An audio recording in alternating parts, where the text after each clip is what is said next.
So guys, what if Naruto was 10-tailed wolf and Serafall as slave in HighSchool Dxd movie? Naruto jumped off the ground quickly, muscles and joints screaming at him for moving so suddenly. The scent of sulfur and ash hung heavily in the air all around him. It took him several moments for him to orientate himself in the smoky, desolate land he found himself in. Taking deep breath, he managed to get his breathing under control as he risked a glance at his new surroundings. Everywhere around him there was black rock, flowing rivers of red, burning lava, huge gray clouds hung in the sky, scattering ash down onto the world below like snowfall. While he had never before seen an active volcano, he now knew from past descriptions that he was near several now. He had no idea where in the world he could possibly be. Over his years had traveled through most of the continent where the elemental nations were located, and the best view he got was a long-distance glimpse of a dormant volcano somewhere in Western Earth country. That he was in the location of several active ones now completely boggled his mind. If he was here now, did that mean Madara was here too? The last thing he could remember was fighting against Madara. He could still feel the sheer concentration of power Madara was putting out, whilst being the Juubi Jinchuriki. The amount was enough to tear the dimensional fabric. He could remember a tear just appearing in the air behind him, and knowing no matter what they did, they could never beat him conventionally. The last memory he had before waking was deciding to do something stupid and insane enough to work. He remembered putting everything he had into a single strike against Madara, forcing them both into the tear and then nothing. Naruto slowly leaned forward, bringing his legs underneath his body to push off the ground. His fingertips grabbed onto a large rock, and he put some weight on it to gain leverage. Unfortunately, the black rock wasn't as stable as it looked, and promptly crumbled when he put a little too much weight on it, causing him to fall over next to it. The blonde teen grunted in pain as his shoulder hit the ground first, impacting roughly against other rocks underneath him. He lay there for several moments, silently willing the pain to go away. Even if the uncomfortable position he was in wasn't helping matters any. Now what do I do?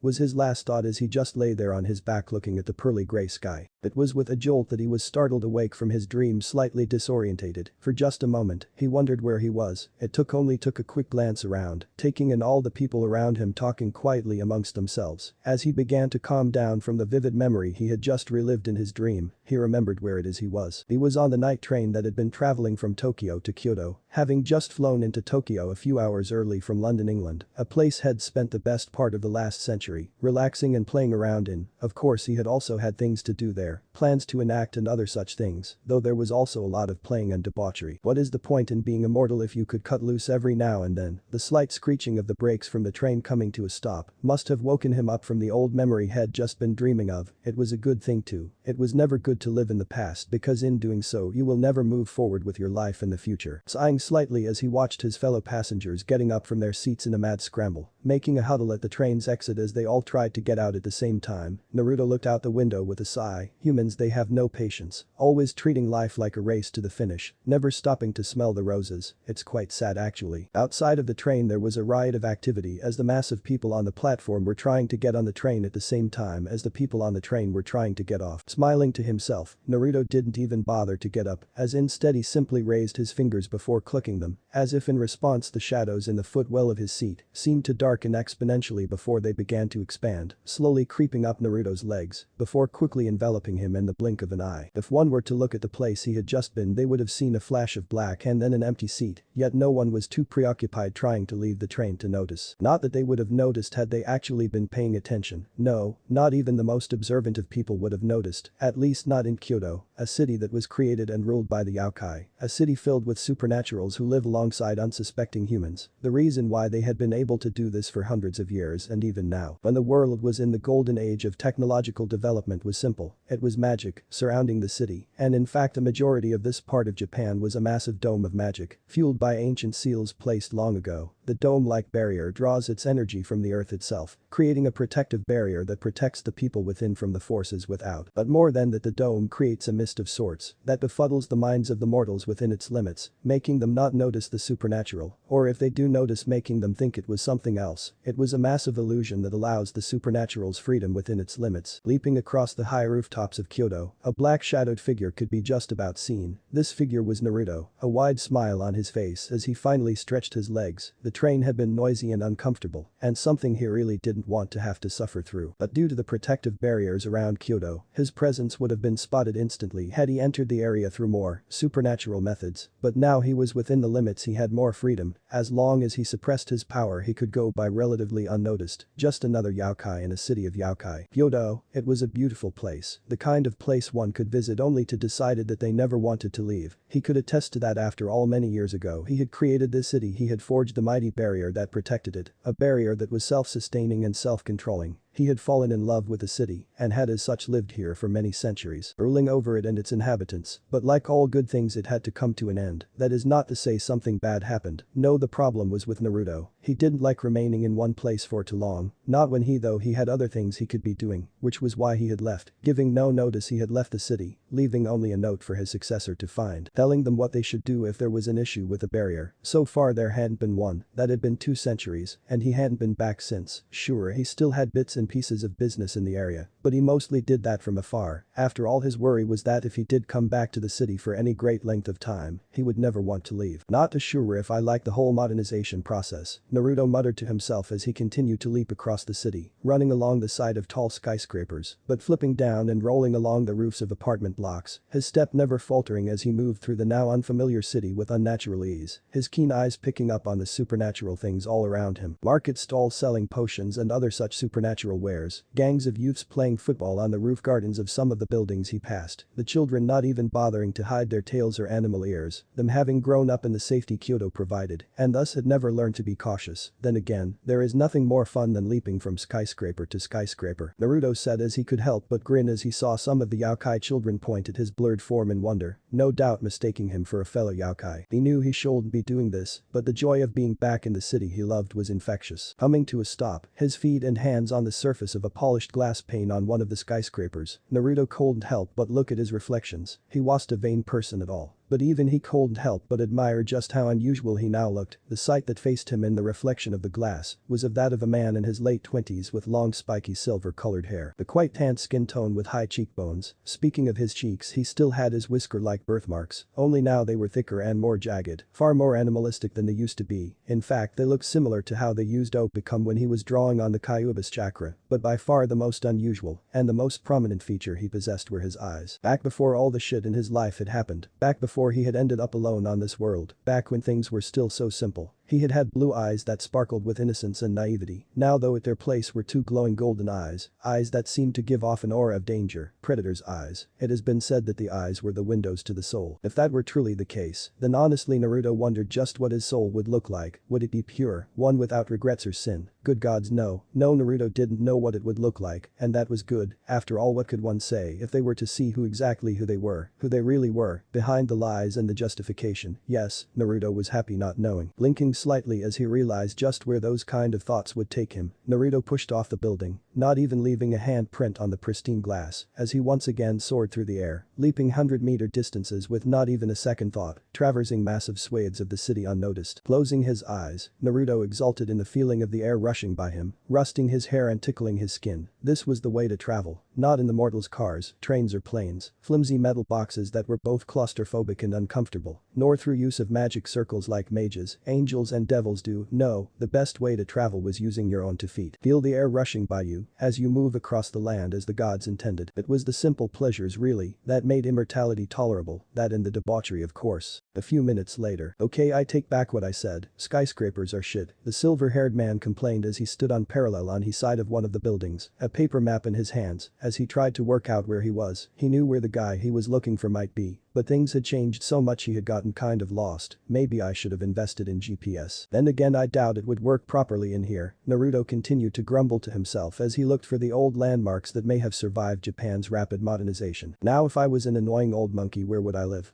Naruto muttered to himself, ignoring how bizarre that might seem to someone hearing it out of context. Somewhere with tree maybe. Naruto continued to mutter to himself as he spread out his senses across the whole city, being careful to do so in such a way that someone wouldn't notice. It limited his sensory abilities, but meant he wouldn't have to dodge curious yokai who would be looking for the disturbance. After all, he was not in the mood to be caught out. Otherwise he would be swarmed with well-wishers and may never leave. The yokai certainly know how to spoil a person, and Naruto is very susceptible to a bit of spoiling, especially if it is done by sexy yokai girls who would just love to dote on him. Maybe getting found out won't be that bad, Naruto mused before he shook his head resolutely. Business first, sensual massages from sexy yokai girls later. But that having been decided, Naruto instead once more set out to find his monkey. Ah. There you are, you monkey, you. A few minutes and 10 miles of city blocks and skyscrapers later, Naruto found the place he was looking for. It was a leafy wooded place on the outskirts of the city. It was a place the old monkey, or the Oracle, as he was called by those who hadn't met him and thus still respected him, called him, had lived for centuries. The old monkey yokai was too damn stubborn to move. In fact, Naruto was not surprised that he was in exactly the same spot he had left him in centuries before. Arriving at his destination after spending another hour on the train, the old shinobi arrived at the location of the Oracle. Not much was known about the Oracle, other than his being a bad-tempered old monkey yokai. No, instead the Oracle tended to keep to himself, only seeing those who he invited. Therefore, not much is actually known about his gift either. Some say he just has a powerful sixth sense for danger, others that he is a clairvoyant and can see the future. One thing that is known about him though, is that he is never wrong, and one should always heed his invitation when it is given. It is actually due to receiving this invitation that Naruto now stood before the Oracle's house on the outskirts of Kyoto, a house that is still protected from the outside world by fuinjutsu seals placed by the sliver-haired shinobi centuries ago. The hut itself wasn't much to look at, just a single-story house in a copse of trees, surrounded by a bit of farmland which the old monkey used to sustain himself. Deciding to bite the bullet and get it over with, Naruto walks through the trees and up to the door. Upon knocking, he didn't have long to wait before. "Naruto boy.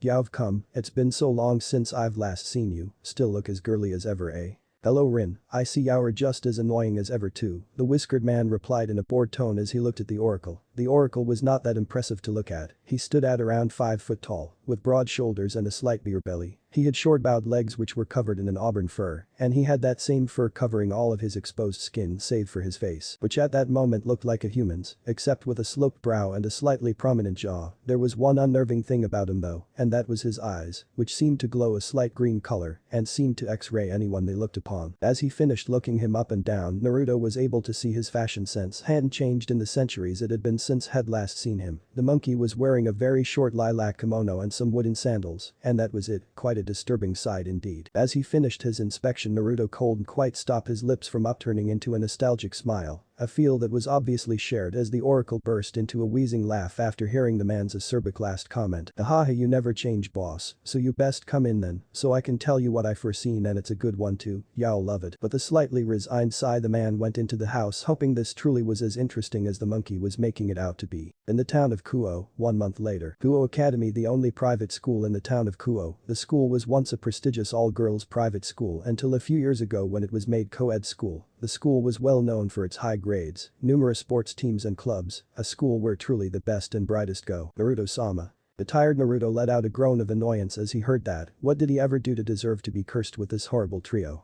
Naruto lifted his head from where it had been resting on his arms to glare at the approaching trio that had become the bane of Naruto's high school existence. He found himself thinking of multiple different ways of smiting the little shits every day. The latest fantasy involved going all biblical on them with hellfire and brimstone. The 3 kids that were now approaching him were infamous throughout Kuoh Academy, known as the perverted trio. Put into simple terms, the little annoyances were like 3 little Jiraiya's on coke, well, stupider, less charismatic and less talented Jiraiya's, but the comparison remains the same. To be honest, these 3 were like 110% perverts. They lived and breathed the ways of the pervert. It was actually quite sad. They really had no other redeeming qualities. Their lives literally seemed to revolve around peeping and porn. Suffice to say, their following him around, calling him master, was doing him no favors in terms of his reputation. The so-called perverted trio was made up of 3 17-year-old boys, Mitsuda, Motohama, and Issei. Mitsuda was apparently a former sports star who had given it all up in favor of his perverted tendencies, which, if he was honest, made no sense to Naruto, since at least from his experience, girls love guys who are good at sports. It's like putting down a sword to jump into a sword fight. Talk about giving up your biggest weapon before it even starts. Amateur. He was usually referred to as perverted baldy, which, if he was honest about it, was quite obvious and unimaginative, as the kid was bald and a pervert. He was also a self-proclaimed lolicon.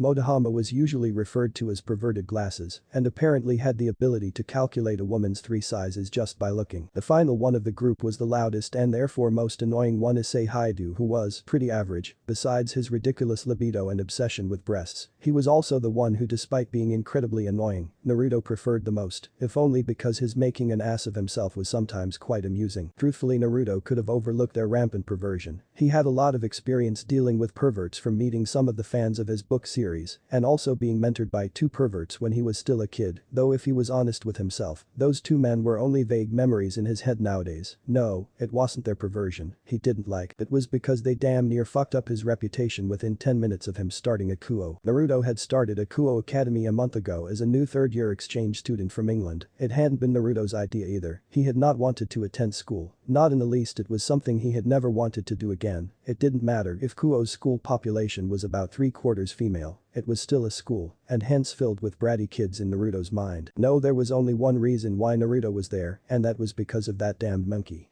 Flashback. You want me to what?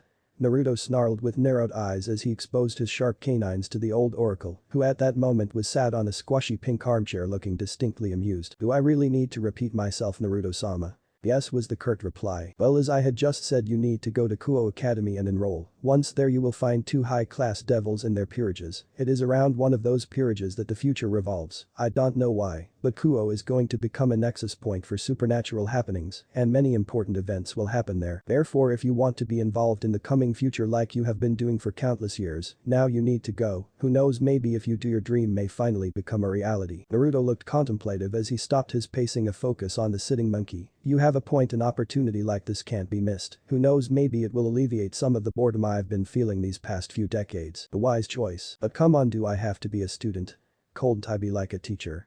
The whiskered man tried one last time. No, if you want to be involved you will have to get involved with the peerages. You don't have to join them, to be honest. I don't think you would be able to in the first place. But you do have to get involved with them, something you can't do very well as a teacher. End of flashback. So had reluctantly applied and been accepted. Had transferred in just 2 weeks after the start of the current year. Unfortunately had had the misfortune meeting the perverted trio in the middle of the cafeteria at lunch. Had only needed to say his name before the 3 stood up and screamed out one his secrets. The trio had shouted out that Naruto was the author of the Issei books, something that he wasn't ashamed of, yet at the same time something that he should brag about in a mainly girls' school. When Naruto had first published them, he had done so under the pseudonym Rias and Sona, but he hadn't made it too rock solid as he took a new pseudonym every few decades. His most recent pseudonym was Sasuke Uchiha, mainly as a last middle finger to his barely remembered old teammate. Yes, it was petty, but meh, he hadn't however expected anyone to investigate. He shouldn't have underestimated how determined heavy-duty perverts can be. Within a week of the first of his newest pseudonyms, books hitting the shelf, all 3 members of the perverted trio had managed to dig up that the real author of Issei was apparently an English man named Uzumaki Naruto. Damned internet, at least all his other alias were more rock solid, so therefore when Naruto introduced himself to them at lunch, their reaction was clear. They instantly got down on their knees, proclaiming before half the school that he was the author of the Issei book series to the world, and then bowing before his greatness, as in their own words he was the ultimate pervert. Kuoh Academy is like 80% female, so being referred to as the ultimate pervert by the 3 of the most perverted students in the school was quite possibly the worst way to start his school life in existence. No one believed him when he claimed that he had simply taken over publishing the books his father, who had apparently written the series after taking it over from his father. No, apparently something about Naruto screamed pervert, which was kind of insulting. But was therefore thankful that Naruto had thick skin. Yeah, he would have preferred being accepted as another average student in the beginning. But it wasn't like he was going to cry in a corner about his fellow students calling him names. He was Uzumaki fucking Naruto, and he was older and more powerful than all of them put together. Call him names and hell just laugh in your face before probably resorting to a habit that not even all his years of life had taken. He would prank the hell out of their asses. In the end, Naruto was able to use his many years of life experience to combat this by just dealing with everything, staying positive and staying true to himself. He was eventually able to change everyone's perceptions of him. He knew how crowds think, and so a little bit of acting and a few smiles and he was golden. It proved true. Perceptions changed far faster than they normally would in a bitchy school like Kuoh Academy. Naruto was still considered a pervert by most of the student population, But they had eventually accepted that there was much more to him than that. His occasional dark brooding session was very helpful in this regard. There was one thing Naruto likes most about going to this school, however, probably even more than the many beautiful girls all around him, and that was pranking. Once he had become a ninja, Naruto had reluctantly been forced to stop doing pranks, something about professionalism and image. Therefore, when he had come to this world, he had always been busy or the situation was never right. He very rarely ever got to let loose his frustrations and eccentricities, things that all powerful beings tend to have out. Now, however, he could once again prank to his heart's desire. Well, it was like an early Christmas to Naruto, a balm for his soul. All Kuoh became his playground, which wasn't really saying much when for most of human history the world had been his playground, but meh. He had to make sure to keep it safe and minimize the damage, except to people's pride. But that just made it more fun. No one was safe from him. Otherwise, had sort of settled into the role of an ordinary student. His grades were quite high, since Naruto had a lot of experience with a lot of things and an almost eidetic memory, not to mention the Ninja Academy didn't quite teach them the stuff they learn here. His social life was even better. Even if Naruto has been widely accepted as a pervert, he was charismatic enough that people generally can't hold it against him for long. Thinking on it, he had been quite insulated and secluded in recent decades, so he was probably just acting out. If he was honest, it wasn't even a conscious thing. Even his romantic life was pretty good, considering he was widely considered the most perverted kid in the school. He was even kind of popular with the girls. He was smooth talking, funny, and charismatic, something had been using for centuries upon centuries to bed many much more experienced girls than the 17 and 18-year-olds he was after. He also wasn't that bad looking. Girls weren't willing to drop their panties whenever he smiled, like a certain princely Bishounen at the school. But most would agree his looks were on the higher end of the spectrum. He apparently had the roguish feral look to him, something which allowed him to have relations with more than a few of the girls at Kuoh, which was pretty awesome. To be fair, he was taking advantage of the situation the Oracle had placed him in, specifically a school of predominantly filled with very good-looking girls. Naruto was a straight male, not to mention he was a bit of a pervert, being the known author of Issei, also sort of doomed any desire for chastity he might have had as well as any of the few morals he had left. It was a turnoff for most girls, but there were perverted females. It actually always surprised him how most of his readership was actually female. These girls tended to volunteer as models for his next book, as well as offering to provide him inspiration. Once again, Naruto was straight, so he simply cold refused offers like that. Even if he already had 100 or so unpublished books waiting to be published, Ikakuryu was a regular, providing him with inspiration at least 3 times a week. Things snowballed from there, since it quickly spread around the school that Naruto was a very accomplished lover. Seems plenty of high school girls don't mind the idea of starting a casual relationship with a person gifted in the bedroom arts, as long as it remains on the down low. Totally awesome, even Naruto couldn't deny that. Back to the perverted trio, the three seemed insisted on treating him like in some kind of godly icon. It was actually annoying. He long ago got bored of being worshipped as it was generally too troublesome, not to mention they bothered him incessantly for dating advice or asking him to set them up with some girls. It was like they thought he owed them for outing him as the author of Issei, or empathized with them due to their supposed similar personalities. Naruto just wanted them to leave him alone. He did not, however, get his wish. Naruto-sama,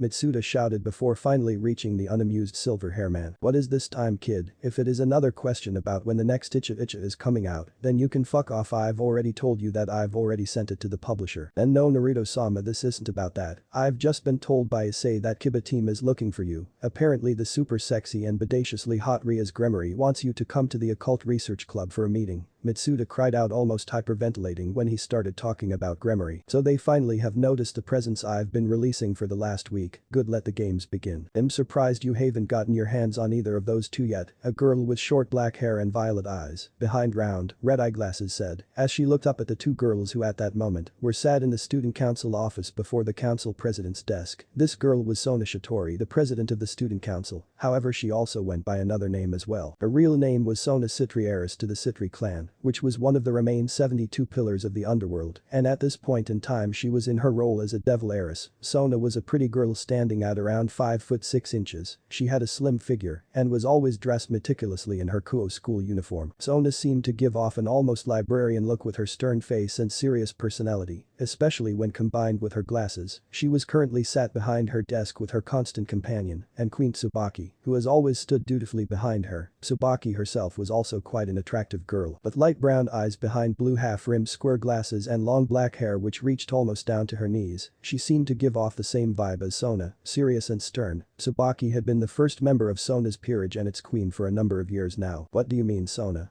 Akeno Himejima asked, a polite smile currently on her face. Akeno was stunning to a degree that was almost inhuman. Akeno's look seemed to embody traditional Japanese beauty, a true Yamato Nadeshiko. She had long black hair that was done up into a high ponytail, tied with an orange ribbon. Her hair was so long the ponytail nearly fell to her knees. Her eyes were purple, and her blemish-free skin was slightly pale. She stood at around 5 foot 6 inches, which was on the taller side for Japanese females. Possibly Akeno's main characteristic were her breasts. Despite having a slender build, they were easily the largest in the academy, both volume-wise and in proportion to her body. It was both her looks and the kind and gentle facade she wore when around her fellow students that gained her the nickname as one of Kuoh Academy's 2 great ladies. Giving her a contemplative glance, Sona turned her attention to the other girl in the room who was at that moment staying quiet and eating her lunch, purposely trying to stay aloof. Rias Gremory was very pretty girl. The feature that stood out most to most people was her long crimson hair that went down to the back of her thighs. Her eyes were a blue color with a slight tinge of green. She had slightly pale, flawless skin, combined with perfectly balanced facial features to give her a pretty face. Standing at 5 foot 8 inches, she was taller than the average Japanese girl. She, like Akeno, had a very voluptuous figure and a large bust. When combining all her assets together, she was very popular amongst both the girls and boys of Kuoh. She, like Akeno, was referred to as one of Kuoh Academy's 2 great ladies. Finally caving into Sona's questioning look, Rias replied, "My plans for Issei are already in progress. There has been a fallen angel lurking around recently and seemingly tailing Issei. I believe they have picked up on his sacred gear and are planning to move in on him. If all goes to plan, I will be able to step in and save him at the last moment, or if I am not in time, reincarnate him before he dies." "Quite a cold plan you have there, especially for a Gremory," was Sona's casual reply as she continued to gaze at Rias, her expression not changing once as she took in Rias' plan, weighing up in her mind the pros and cons. "By doing it this way you will gain his loyalty, but my question is why?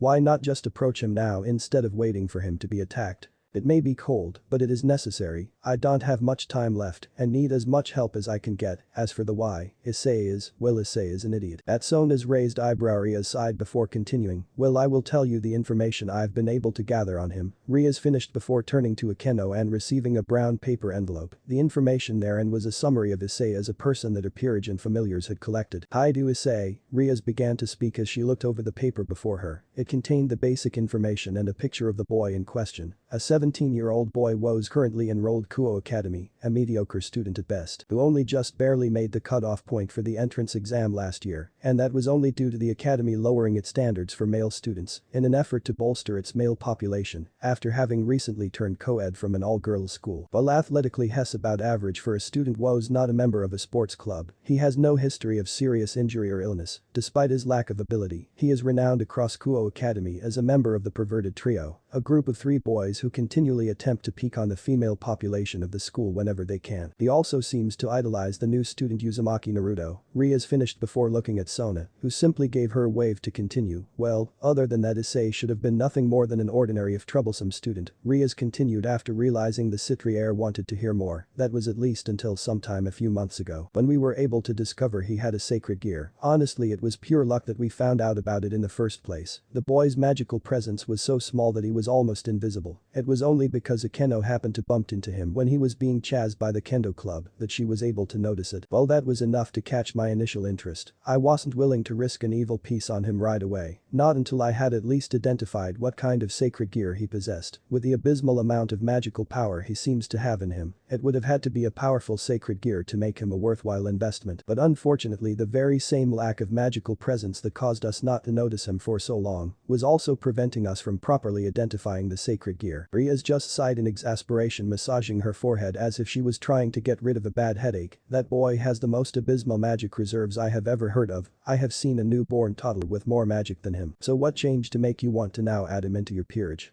Sona questioned curiously, honestly intrigued by the boy having written him off soon after she first sensed him. "If you still failed to identify his sacred gears, then why has he suddenly become important?" "His scent," Rias said with a victorious smile. "Well, we couldn't identify his sacred gear through magic. We got lucky and discovered that his sacred gear was producing a distinctly unique scent. It was all thanks to Kaneko-chan actually," Akeno added on, speaking up for the first time in the conversation. After she enrolled here as a freshman, she began to notice the scent of a supernatural creature on the school grounds that didn't belong to any of the devils here or their familiars. She eventually traced the scent and found that it leads to Issei. "What kind of scent are we talking about?" Sona asked, wondering what the big deal is and what she could have missed. The dragon, Rias answered, and though she tried to hide it, there was a tone of smug satisfaction in her voice. Issei has the scent of a dragon, and the only known sacred gears that could possibly give off a scent of a dragon are the two heavenly dragons, boosted gear and divine dividing. You think he has a long inus? Sona finished in a surprised tone. Inwardly, however, she was shocked at finding out there had been such a sacred gear under her nose all this time. Well, at least that explains why you have decided to act, but why the complex plan? Why not just talk to him and convince him? I don't have any real connection to him. The best way I can recruit him is through saving his life. This will both create a sense of loyalty for me and him, and make him more open to my offer. Sona again raised eyebrow, and if he finds out you set him up to die? Then I will explain it was an accident to him and ask his forgiveness. If he ever did find out though, he would have already bonded with my peerage, so I doubt even if he did find out he would leave. Rias didn't like thinking like this, but unfortunately she needed help and fast, which was why she was going through with her plan. Seeing Rias' expression, Sona decided to change the topic, hopefully saving her friend from wallowing in her guilt. So what about the other, Uzumaki Naruto? The redhead's mood picked up considerably at the change in topic. Straightening up, she grew serious before replying, "Has a completely different story. I know he is a supernatural. The aura he gives off proves that. What he is though is a mystery. Neither Ken or myself have been able to get a read. The only thing we do know is that he is aware of us. Have you any idea what he is?" "No, though something about him seems familiar, like I have heard of him or seen him before. So what will you do?" "I've sent Kiba-kun out to look for him and to give him an invitation to meet with me in the old schoolhouse. Why are you staking a claim?" Rias replied, raising an elegant eyebrow, a slight smile on her face. "No, I don't know enough about him to act, and I won't anyway, especially with your current situation. You'll need all the help you can get," Sona relied, before letting out a sly smile. "Just call it a favor from me to you." The only response she received was a slight tightening of the jaw on Rias' face and a curt nod acknowledging the favor she now owed. "Anyway, what information have you collect on him?" Just out of curiosity, Sona continued skirt any of the prior awkwardness, as although Rias was a close friend she was also competition, something they had both accepted upon coming to Kuoh Academy. His magic reserves are above average for a supernatural, bordering on that of a high-low class devil or a low-mid class devil. Sona just thought for a few seconds before asking, "What else do you know about him?" Rias shrugged at her rival's curiosity before reciting from memory. Uzumaki Naruto, 18 years old, gray-silver hair, golden eyes, considered good-looking, a little under 6 foot tall, looks European, despite his Japanese-sounding name, orphan, 3rd year, transferred in 1 month ago from an unknown private school in Britain, above average grades, incredible physical fitness. Writer of the Issei erotic novels, friendly, charismatic, yet somewhat aloof at times, popular, rumors of a high sexual appetite, considered by many to be a pervert, seems to both be friends and the idol of the perverted trio, nicknamed by them the ultimate pervert, and his magical abilities and potential. Sona asked, noting how little real information Rias had on Naruto, especially compared to what she had on Issei, who she had a full file on. He has above average magical reserves for a normal supernatural. His aura is quite obvious though, showing he is either arrogant in his own power or he doesn't have enough control to suppress it. He's physically fit and claims to know many different martial arts, which makes him a possible close combat fighter. His potential overall is good, with not much work being needed to make him battle ready. Though he has no sacred gear, though he has a lot of potential anyway, Rias explained quite succinctly. Sounds like quite a catch on paper, though you don't know much about what makes him tick, which is why I have called him in to meet. Well, on that note, I better be off to collect my next peerage member. Till next time, Sona-chan. Rias finished, giving Sona a genuine smile and goodbye before leaving with Akeno following behind. "I hope for your sake it will be that easy, Rias," Sona muttered to herself after Rias had left the room. "Tsubaki, see if you dig up any more on Uzumaki." "Yes, Kaichu." Sometime later. "Uzumaki-san, I have been looking for you for a while now, but you has asked for me to invite you to a meeting with her at the Occult Research Club." "Yes, Kiba-sen, I have already been informed of Grimori's wish to see me, though now you are here you might as well lead the way," Naruto replied as he glanced at the boy who had just spoken. Kiba was a blonde-haired teenage boy with a pair of distinct steel-gray eyes. He was quite tall for his age, just an inch or so shorter than Naruto himself, with a slim but muscular build. Naruto was easily able to tell he was a knight right away. The graceful way he walked, how he easily maintained his balance, not making a single misstep as he walked. The calluses that formed in the palm of his hand all hinted in someone that was trained in the art of the sword. One of the many good things about being as long-lived as Naruto himself was the ability to read people from a single glance, an ability gained through years of experience meeting countless different people and learning what made them tick. Nodding, Kiba turned in the direction of the orc before saying over his shoulder, "Sorry about the long walk, but you took a real liking to the old school building when we first came to Kuoh and has since insisted on basing our club room there. I believe it is something about the old-fashioned feel and elegance of the place or something like that. Don't worry about it, it was a nice walk there anyway, plus it gave me a chance to stretch my legs. It's been so long since I've been back inside a classroom I'd forgotten how much sitting is involved, Naruto told him as they made their way from the main school building. So you've not been to a school for a while.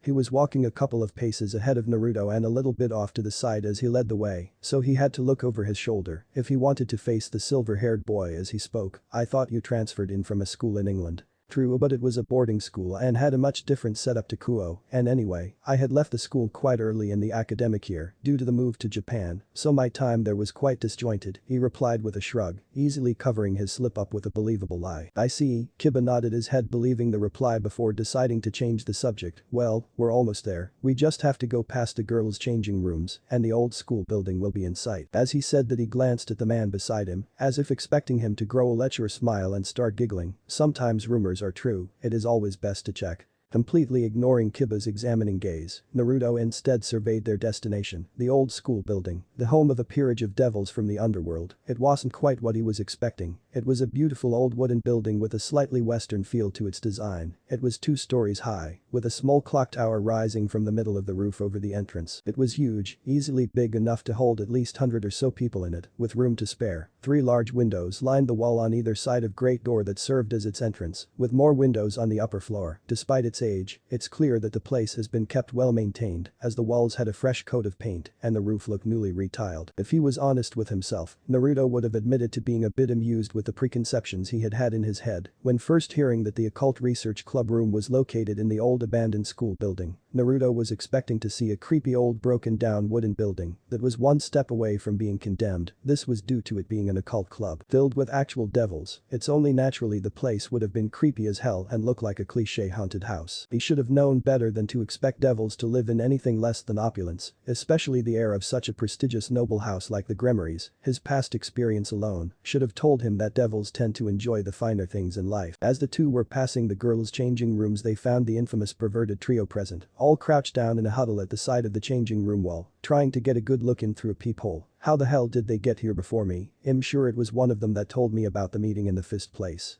Naruto thought in confusion as he saw the reprobates all in a huddle before him. Ah, the way of the pervert, it truly does know no limitations. I should have known, he continued in his head sagely as he passed them, somewhat amused at their dedication. Though they should be punished for not telling me where the old school building was. A slight flicker of Naruto's finger, and the shadows beneath the perverted trio seemed to darken for a moment before 3 hands made out of shadows shot out of the pervert silhouettes, making fists as they extended from the shadows and striking true. DHHH.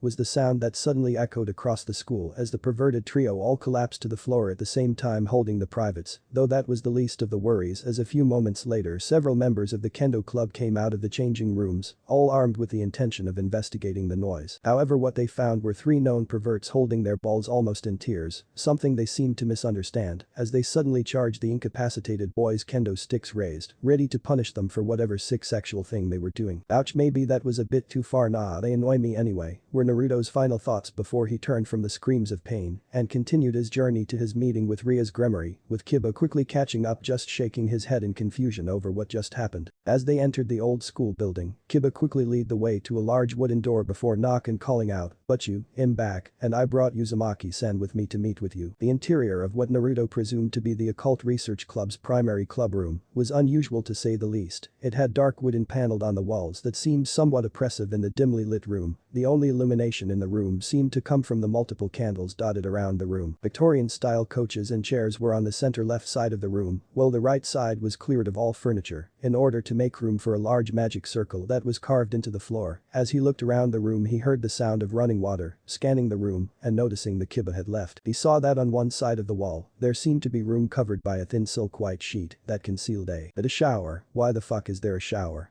Were Naruto's thoughts all game plans flying out of his head as he took in this unexpected development? Well, that's unexpected. I never thought the noble heir of the House of Gremory would be a closet pervert. He called out the words before he even realized what he was saying, as he found himself unable to hide a feral smile as he looked towards the sexy silhouette of the figure that could be clearly seen through the curtain of the still running shower. What?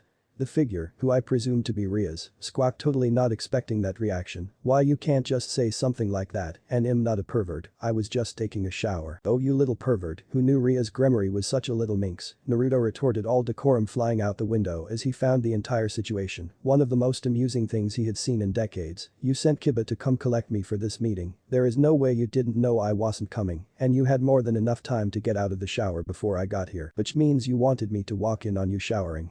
He continued, a smile still on his face. What? No, I didn't, I mean, arg.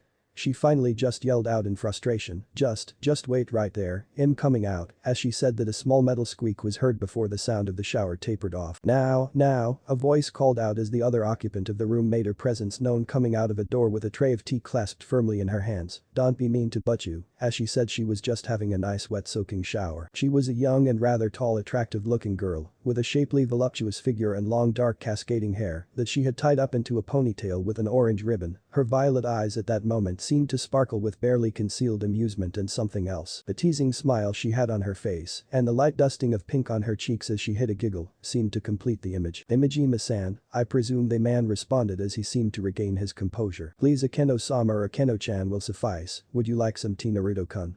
She offered as she guided him to the sofas in the room. Some tea would be delightful, Akeno-san, he responded, a glimmer of amusement in his face as he saw her frown. Before Akeno could respond further, Rias appeared resplendent in her Kuoh Academy uniform, with not even a hint on moisture on her crimson red locks, despite having just come out of the shower. As she entered, she swiftly sat on the cushioned chair directly opposite of her guest, a welcoming smile on her face. Although her slightly pink cheeks did suggest that she hadn't quite recovered from her previous embarrassment, as she sat down, Akeno quickly finished pouring out the drinks before dutifully standing behind Rias' chair, ready to attend any whim the young devil might have. Welcome, Naruto Uzumaki, to the Occult Research Club. Well, I have to say it's nice place to visit, though something tells me that you did not call me here to just show me the sights. If I may inquire, what were the true reasons behind your summons? Straight to the point, I see. Very well, the first reason I called you here today was to ask what you are.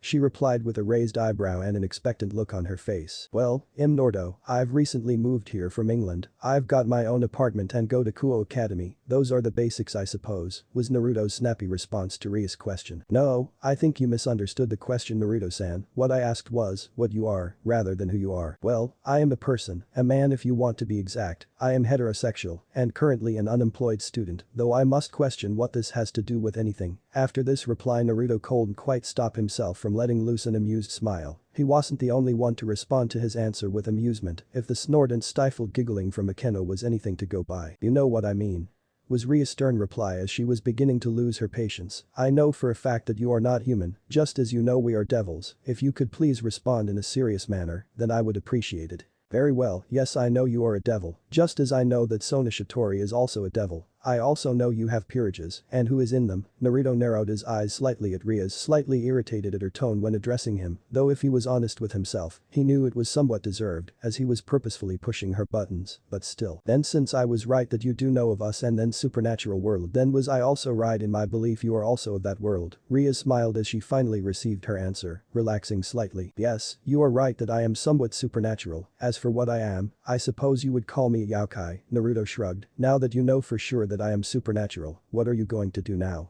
It's quite simple what I would like to ask you, but first allow me to first give you a little history lesson on devils. Rias looked slightly nervous at first, before shaking it off and continuing. First you must know that there are three factions, these are the devils, fallen angels, and angels. They are also sometimes referred to as the Bible factions. A long time ago there was the Great War. As you will probably know, the war was fought between the three factions. Devils as a whole usually reside in the underworld. The fallen angels, however, which are angels that have been cast down from heaven, were banished to the underworld due to their wicked nature and crimes against God. The crimes were normally committing a great sin of some sort, but their wings turning black as a sign of their sinful nature. Anyway, once they got to the underworld, they did their best to kill and drive out the devils, in hopes of gaining dominance in the underworld, a battle that has been raging since medieval times. Then of course there are the normal angels, the servants of the biblical God who have not fallen or been tainted by sin. On the biblical God's orders, they do their best to eliminate both us devils and the fallen angels, in hopes of cleansing the world of our evil. This is still actually a problem today and has led to the creation of a three-way standoff between the three factions, an uneasy truce I guess you could say. Anyway, the Great War consists of the time period of the heaviest fighting between the three factions. However, as you probably guessed, it ended in a stalemate, hence the uneasy truce. Although the three factions are no longer in direct conflict with each other, the damage was done. All three sides had suffered such heavy casualties that none of the three sides could continue the fight or they would be destroyed. As she was explaining the history of the three factions to Naruto, Rias pulled out a chess set which contained several glowing red pieces. The set, however, seemed to be missing a bishop, knight, rook, queen, and king. Rias, after taking out the chess set, continued, "The massive losses we devils suffered meant that we devils could not repopulate our numbers fast enough, not without resorting to mass breeding anyway. Thus, the evil P system was created. This system allows a high-class devils to reincarnate members of other species such as yokai as devils. That reincarnated devil is then considered part of that devil's peerage. The evil pieces are based on chess. The high-class devil, myself in this case, represents the king. Everyone I choose to resurrect as a devil is represented by the piece that is used to resurrect them. The entire set consists of 8 pawns, 2 bishops, 2 knights, 2 rooks, and 1 queen, as you can see. I am missing a queen, knight, rook, and bishop. Akeno is my queen, Kaneko Tauju is my rook, Kibayudo is my knight. My bishop, however, is currently incapacitated at the moment. So am I right to guess you wish to have me join your peerage?" Naruto questioned blankly, hiding his emotions. "Yes, in return for this you will gain access to magic if you don't already have access to it, and if you grow strong enough will be able to create a peerage of your own eventually, and most importantly you will have a family. If you join my peerage you will never be alone again." As soon as those words left her mouth, a tense silence seemed to fall upon the room, as both Akeno and Rias looked at Naruto expectantly waiting for his answer. "Well, that sounds great and all," Naruto responded as he stood up from the sofa he had been sitting on, "but there is just one little problem, sweetheart." As Naruto said that, a pair of large metallic silver, bat-like wings sprouted from his back, and the slight aura of power he was previously releasing seemed to treble. Rias stood up in shock as she stared at Naruto, who just seconds earlier had not only declined her offer of joining her peerage, but had also unveiled 2 devil wings of his own, silver devil wings at that. What? I don't understand, you said you were yokai. Well, you know, I think you'll find I never said I was fully a yokai. That was just assumption on your part. Naruto blinked, then grinned mischievously, a twinkle in his golden eyes. You've got to love technicalities. Seemingly completely ignoring his last comment, Rias backed away from the newly revealed devil, calling upon her own magic, the power of destruction, as she did so. Before, in the most commanding voice she could muster, she rapidly demanded answers from the sliver-haired man before her. "If you are a reincarnated devil, then you will tell me who your master is. And where is the rest of your peerage? Why are you here? How dare cross into Gremory territory like this without permission?" Cocking an eyebrow at the Gremory heiress's multitude of demands and questions, Naruto calmly replied, "Are you finished?" Upon receiving only a glare from the 2 girls before him, both of whom were preparing their respective attacks of both lightning and destruction, he raised his hands in a calming manner. "Take it easy, sweet cheeks. If I were here to hurt you, I would and could have easily done it by now. As it is, I am just honestly here to talk." "Then start talking, preferably by answering my questions," Rias demanded, still not letting go of her power as she once again made her demands. "Very well, I was reincarnated into a devil a number of years ago." "Who reincarnated you? Whose peerage are you in? And why did they send you here?" Rias growled, allowing the power she was preparing to attack with disperses, as she took a slightly more relaxed stance, now that he had started answering her questions. "Well, first off, no one commands me, not even my king." "You're a stray devil then?" she growled out, instantly back on guard and preparing to defend herself at any moment from Naruto. "Would you just stop jumping to conclusions and trying to threaten me for just 1 second? Naruto frowned, beginning to get irritated at the girl's actions. "Answer the question. You know, with you constantly going psycho redeed on me, we are never going to get anywhere," Naruto mused as he ran a hand through his spiky silver hair in exasperation. "The reason I don't follow my king's orders is because it was part of the deal I made when my king reincarnated me. My king doesn't command me to do anything, but they can ask me and I will help if I feel like it." "Why on earth would your king make a deal like this? It's ridiculous. Peerage members have to obey their king. It's how the system works. It is how it has always worked." Rias replied in confusion, having never heard of something like this before. "Well, I suppose I could tell you why in the interest of having an easier life here, but just know I'm not going to give you my life story, love. 1, because I can't be asked to tell it, and 2, because you don't deserve to know," Naruto replied, retracting his wings and smoothly sitting back down on the cushioned sofa. As he did this, Naruto lifted his empty cup of tea and gave the still on guard Akeno a wink before shaking the cup at her. "You couldn't get me another tea, could you?" Taking a sip of his new cup of tea, Naruto let out a relaxed sigh as he shifted around a bit in his seat. As he was doing that, the 2 girls in the room were stiffly sitting opposite him, with Rias drumming her fingers on the arm of the seat impatiently, waiting for Naruto to start his explanation. "Well, are you going to tell us?" she finally demanded, having had enough of his procrastination. She was the heiress of the House of Grimory, she was nobility and did not wait. Huh, oh well, why not, great tea by the way, Akeno Naruto replied leisurely, a pleasant smile on his face at the Redeed's frustration, before he took another long sip of his tea. Many years ago, when the evil P system was still new, a very powerful and prominent devil approached me, asking to reincarnate me into a devil. I of course refused and told them to leave before I eviscerated them, which they did. Excuse me, but eviscerate them? Akeno interrupted, a slight pink tinge making its way onto her face as she licked her lips sultrily. Oh my, how bold. Well, in my defense, I was not in a particularly good mood at the time. Now may I continue my explanation, or should I just leave?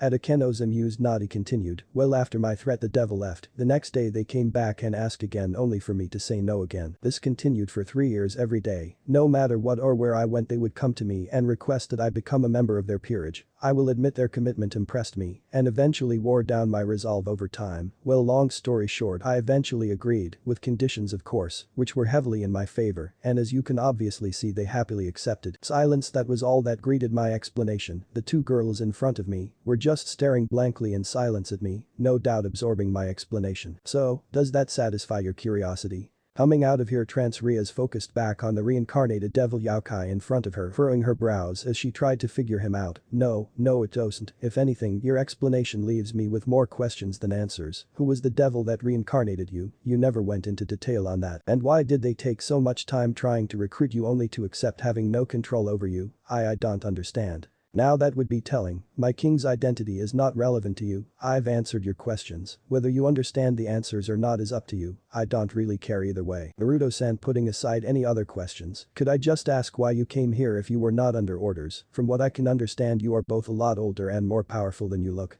Upon hearing Akeno's question, Rias sat up straighter in her chair, staring at Naruto, waiting for him to answer. If he isn't under orders from his king, what is he doing? Is he looking for sacred gear users, or is he up to something else? Well, that is a fair enough question you ask. Quite easy to answer too. I've come to watch the entertainment, Naruto answered honestly. At their confused faces, he decided to expand on his answer, a smile making its way across his face as he did so. In this school there are two heiresses of two of the most powerful devil pillar house, and they are not just any heiresses, they are also sisters of two of the mass. Two more perfect targets I can't imagine. They stay here at a small Japanese town in the mortal world, with very little in the way of defense. What I am doing here is waiting to see what happens. I am on a holiday of sorts, I guess you would say, and this upcoming drama is just the thing to keep me amused. Rias and Akeno just stared at the man. Although his reasoning about them being in danger was accurate, the sheer callousness of his answer had them stunned into silence. Well, enough questions. Let's meet the rest of your little peerage. I am so excited, Naruto replied with a cheerful smile, his eyes twinkling merrily as he put his tea aside and stood up. Silence, that was all that was heard or not heard in the occult research clubroom. Why is it so quiet? Naruto wondered to himself as he looked around the room, taking in some of the faces of the devils arrayed around the room. Akeno was just smiling as she served tea to all the people in the room, seemingly not bothered by the tension. Rias and Kiba just looked uncomfortable as their eyes were on Naruto, watching for any sudden moves. Kaneko. Well, she just looked like Kaneko, stoic and silent, just staring at Naruto. Kaneko was a cute girl with white hair. She looked very young, but he knew that if she was going to high school, she had to at least be 15 years old, but with her slim petite figure and cute Lolita face, she looked a year or two younger, and at this moment she was just sitting on a couch and munching on Japanese sweets, a bored emotionless look on her face, as she watched everyone in the room but mostly Naruto. She had honey brown colored eyes, and her hair was a pure white color, with two long bangs at the front that ran down past her shoulders, and several loose bangs hanging over her forehead, while the back was cut in a short bob cut hairstyle. On either side of her hair was a pair of black cat-shaped hair clips. She gave off a cat-like vibe, and with the presence of chakra in her, it was quite easy for Naruto to identify her as a Nekashu. Making up his mind, Naruto got up, aware of all the eyes on him as he walked up to where the girl was sitting. Naruto sat down on the couch next to her and offered a charming smile. Hello little kitten, I'm Uzumaki Naruto. He offered his hand, which the girl didn't take, and instead took her hands away and hid them on the other side, looking at him suspiciously. He noted she was clutching the plate with her sweets rather close to her, as if she thought he would randomly start stealing her sweets. The horror. Easy now kitten, I'm not going to take your food, you know.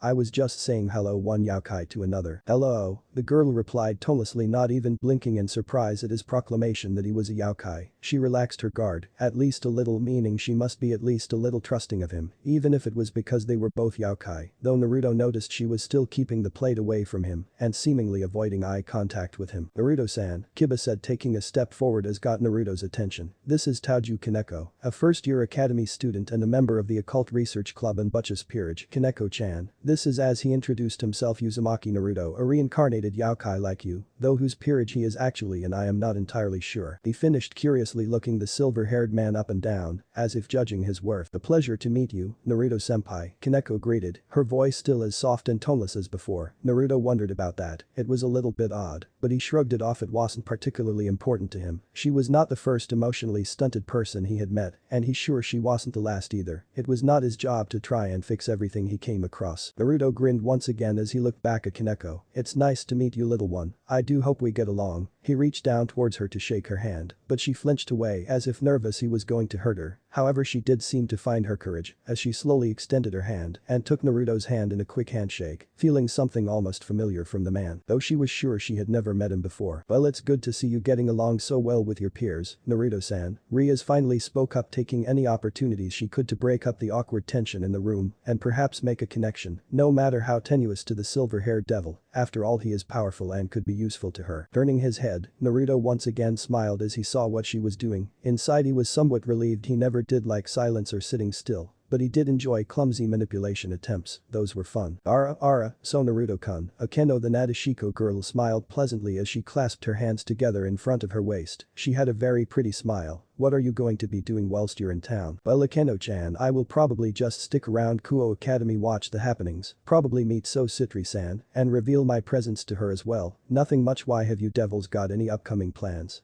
Akeno delicately held her hands to her face. So mysterious, I think I might have to keep you. Haha, keep going the way you are, and I might just let you, he replied, winking at the girl as he did so. Now that everyone is here, we can get started. Rias began, ignoring the byplay between Naruto and Akeno as she made to stand in front of the table Naruto and Kaneko were sitting near. Kiba was now seated on the opposite couch, while Akeno went to make another pot of tea. First off, in answer to your previous question, I have a small request to make of you, Naruto. Raising an eyebrow in curiosity, the former shinobi gestured for her to continue, genuinely curious about what she may request of him. As I am sure you will have noticed, seeing as you just have been here for a while now, there is currently a fallen angel on campus, and you want me to deal with them?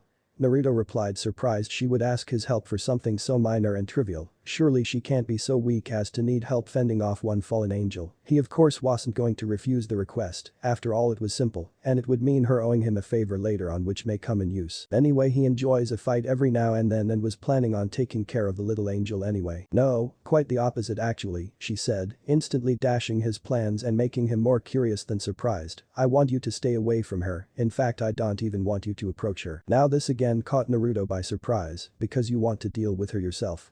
It shouldn't have been so surprising. Most devils like to govern their own territories using incursions such as these as a way to show off their power and keep out unwanted visitors. This was her territory, even if it was shared, and for a fallen angel to come into what was basically the heart of her territory, it was nothing short of an insult, something that must be answered. While there was no official paper agreement to the truce between the three biblical factions, there was a well-acknowledged understanding that basically stated that any member caught in the territory of an opposing faction are free game, so to speak, and it is up to the owner of that territory as to whether or not they are killed or simply sent back to their own territory. That the fallen would enter at all meant they were either confident that they wouldn't get caught or believed that the owners were too weak to do anything to stop them. In Naruto's mind, it could easily be either, as he wasn't impressed with what he had seen of the Grimoire era so far, especially when comparing her to her brother or mother. In any case, despite what he had said earlier about them being an easy target, it was well known that there were devil guards that patrolled the city's borders and would prevent any dangerous strays from entering, and would have informed the Mayu if any particularly powerful angels, fallen or otherwise, were seen entering the city. It should have been obvious to the two heiresses that for all their supposed independence, they were under 24-hour guard. Silly heiresses, as if their overly protective siblings would allow them to put themselves in a position that may cause them danger. No, I do not want that fallen to be harmed in any way. In fact, I don't even want her to know that we are aware of presence. Ria smirked as she fixed a powerful devil in front of her with what she clearly thought was a stern and commanding look. It seems like the little bird has tried to sneak in, and if you can believe it thinks she has gotten away with it. Okay, now I am a little confused, the former shinobi replied, genuinely curious what was going through Ria's head. Why aren't you doing anything about her, and why bother telling me about it?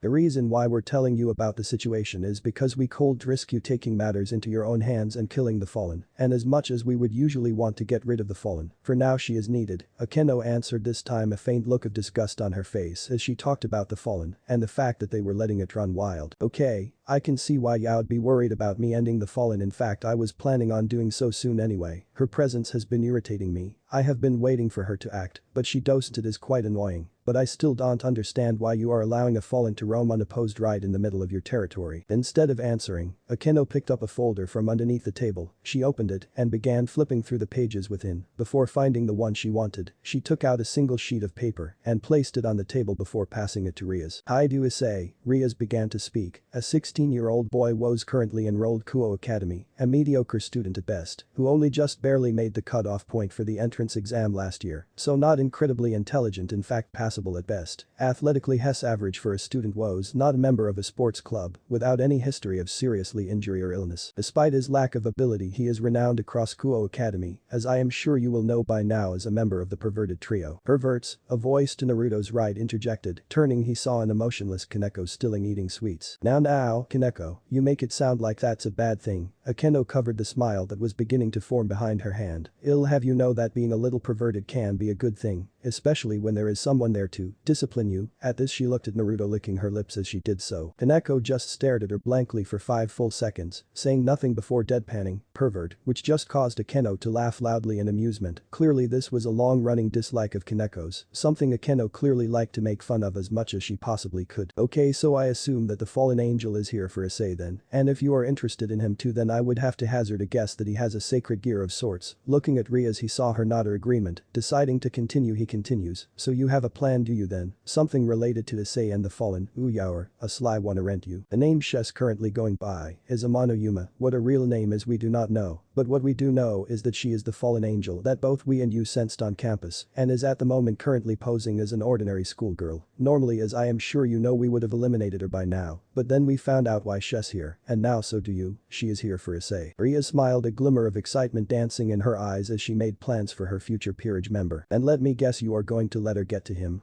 Naruto responded with a slight smirk at how smug Rias seemed to be acting. Rias gave Naruto a firm nod at that. At first we feared that she was here to try to recruit him into the fallen angel faction, like they have done with other sacred gear users before. However, it quickly became clear that wasn't the case when she made no move to approach Issei. So we have finally come to the conclusion that Shes here to prevent us from recruiting him ourselves. We believe she is going to approach him soon and take him to an isolated location, probably outside our territory, and once there, probably kill him. So what do you plan to do? Despite Naruto's question, he already knew the answer, but wanted to hear her say it. Are you going to approach Issei now or interfere with the date itself? No, Rias winced, a look of excitement leaving her face as her eyes shut for a moment, and she took a deep breath, opening her eyes. She gave the silver-haired devil a hard look filled with resolve, and stared back unflinchingly as she spoke. We're going to follow and let her kill him. Despite already knowing what she was going to say, Naruto was surprised at these high school students. Even if they were devils, were going to let the boy get killed in front of them and not even try to save him. How cold. For their credit at least, Kiba looked clearly uncomfortable with what Rias was suggesting. Kaneko, as was becoming the norm, wore no expression at all on her face, studiously ignoring looking at anyone in the room. As such, her reaction was not quite clear to him, Naruto being unable to use all his sensing abilities with his powers suppressed. Akeno, to Naruto's amusement, just wore that same smile on her face, the one she had the entire he was here, so he had absolutely no idea what she was thinking. Rias Gremory, however, just looked determined with her decision, prepared to allow an innocent boy to die so that she could get what she wanted. Very well, I will agree with your request to not interfere. In fact, I am looking quite forward to seeing what will happen. It's just so exciting. Standing up, he headed to leave the room. Business done. Had introduced himself to the Gremory heiress and learned of the excitement to come. Till next time, Rias-chan, Akeno-chan, Kaneko-chan and Kiba-chan, good luck with your upcoming mission. Then he was out the door, not even waiting to hear their responses to his abrupt departure. It was was nighttime and he was walking the streets of Kuoh thinking back on his day and how his future seemed to be shaping up. As he walked he felt a presence near him, a powerful presence, a very familiar presence. As he continued to walk, it was not long before he heard footsteps coming from behind him, slapping a smile on his face. He turned around, a twinkle in his eye as he beheld the person in front of him. "You're either very brave or you're very stupid. There aren't many people who know me who would dare try and sneak up on me, Azazel, so which one are you?" Naruto laughed as he looked the man up and down before him. He was a tall man standing at 6 foot and looked to be in his mid to late 20s, with shaggy dark black hair with blonde bangs hanging in front of his face. His look was completed with a stupid goatee on his chin and twinkling pink eyes, which seemed to take in Naruto with as much amusement as he was taking him in with. He wore a crisp white shirt with a long red overcoat on top and had a large smile on his face as he approached Naruto. "You're a hard man to find. The last time I saw you was what, 100 years ago, maybe more." The man spoke as a grin appeared on his face, while Naruto simply looked at him blankly. "Well, maybe that was because I didn't want to see you, Azazel. How exactly did you manage to find me anyway?" He asked, quite irritated at the now revealed Azazel. "Damn, I was hoping for another month or so of peace before the other factions all found me." Azazel, still smiling, let out a laugh at a clear hostility. "Why, the Grigori, of course, you know, my large powerful faction that I lead. Yeah, they have spies in every city on the planet. All it takes is one slip up and I can find you. You should know, even when you suppress your power you can still be noticed. In fact, I got a call weeks ago by one of my agents that you had turned up in Kyoto. Not as surprising that you would visit the place, I suppose. It took a while and a lot of magical tracking and money to track you from there, but I did manage to find you again, and in Kuoh of all places." Naruto eyed the man cautiously. If he was to be honest with himself, he had never really liked this man. The man was brilliantly smart and incredibly powerful, but also not quite right in the head. He was the kind of person you could never predict. He irked the devil a lot because in a way he reminded him a lot of his younger self, back before he was trapped on this world. Back before all the thousands of years of blood, death and carnage, and although Naruto had a great amount of time on this world, he did miss his younger days from what few memories he could still remember of that time, and Azazel when he spoke sometimes brought those memories to the surface, nostalgic memories of times long since past and completely out of reach. "The last time I saw you was 1912 and we were on the Titanic. Ah, good times," Azazel said, chuckling as he patted Naruto on the shoulder, completely ignoring his scowl. "From what I can remember, I was having a great time with my king. In fact, I was having a great time right up until you turned up and pissed her off. You're very lucky I don't kill you where you stand. That was my first holiday in years. I am usually too busy try to bring peace to this messed up shithole of a world to get many, and then you go ahead and ruin one of the few I do have." He spoke with a scowl on his face as Azazel gulped and took a step back. "Hey now, Naruto, you know your king, she can be very dramatic and get worked up over nothing. She had an overreaction to a little joke, you know, the one about the seraph and the mag. Can't I just visit and talk to an old friend?" He said with Naruto's face not changing even once as he continued to glare at him, which led to Azazel sighing and becoming more serious. After a few moments the fallen angel leader started to speak in a serious tone to Naruto. "In the last few years there has been a rogue group that has begun to form and has been expanding rapidly. This group is bad news. It could very easily pose a threat to not just the human world, but to the underworld and to heaven as well. I am not talking about just a little scuffle either. I am talking about a full-blown war, reminiscent of the Great War, and I am sure you remember what that was like. This group is something different. It's not just a few renegade outcasts trying to act big. This group is no joke." "What do you mean, Azazel? What is different with this group? How is it different?" The silver-haired devil asked, all hostility gone from his voice as he thought on what Azazel had said. "The group is made up of not just one species, but multiple angels, fallen angels, devils, strays, magicians, sacred gear users, yokai. This group has them all, and what's worse is that they aren't a rabble, they're organized." "Ah, I see what you're talking about now. From what you're describing it sounds like you're talking about the Cows Brigade." Naruto asked, chuckling as his statement got him a surprised look from Azazel at his comment. "You know?" he asked as Naruto snorted and rolled his eyes in irritation at having to be concerned over what he deems as nothing. "Of course I know, they asked me to join." His answer got a surprised and slightly fearful look on Azazel's face. "Don't worry, little crow, I said no, their goal is pointless and would serve no benefit to me or to my goal. That and you seem to forget I have a king. I may not obey her orders or show subservience, but she still has my loyalty." Azazel nodded, knowing what Naruto said to be true. From the many years that he had known the man, he knew he was obsessed with his goal, and he knew he would never betray his king, but still, it may be beneficial to try and keep tabs on the man, just in case he was lying. It would not be the first time he had lied. "Well, as fascinating as this little catch-up has been, Azazel, I have somewhere to be. I will see you again, I am sure, hopefully in another 100 years," and with that the reincarnated devil turned face and walked off, not even waiting for a response. "Oh, I am sure we will see each other much sooner than that, old friend. You are not the only one who has realized that big things are on the horizon here in Kuoh." It was nighttime in the town of Kuoh. There were not many people out, as many were now in their homes after a long day of work enjoying their nights. There were however a few who still moved around. One of these people included a young man who looked to be in his late teens. He had silver hair and piercing golden eyes, which at this moment were staring intently at the empty park, seemingly waiting for something to happen. He was at that moment stood on a branch in the upper portion of a tree in the park, still just waiting and watching. It didn't take Naruto long to find what he was looking for. The park was an isolated and quiet area when it was late at night, so it wasn't too much of an assumption for Naruto to suspect that the fallen angel, who at this moment was currently on a date with Kuoh Academy student Issei, would bring her victim here. Then again, it could also have been due to the scent of barely contained bloodlust and arousal that this particular fallen seemed to give off that drew Naruto to the area to investigate. He had arrived just a few minutes before the fallen and her victim and had leapt onto a branch to wait for the two to come. It was going to be interesting and fun to watch what was to occur tonight. It did not take long before he heard a couple of voices coming from some nearby bushes. To my amusement, Issei came around the corner, following the beautiful fallen angel who was calling herself Yuma. The reason for my amusement was the clear longing and lust in his gaze as he hung on the girl's every words. Whoever the fallen was, she was a skilled seductress. That Issei was just a desperate moron. The fallen had long, dark black hair and a very attractive figure from which her quite modest clothes clung tightly to. She seemed a little shorter than Issei and was giving off the air of an innocent schoolgirl who was very much in love with the boy with her. But her act did little in the way of tricking Naruto because he knew what she was and why she was here. Poor kid, the boy never stood a chance. "Hey, Ice-kun," the girl called out to him as she stopped. "There is something I want to do to commemorate our first date. Can you listen to my wish?"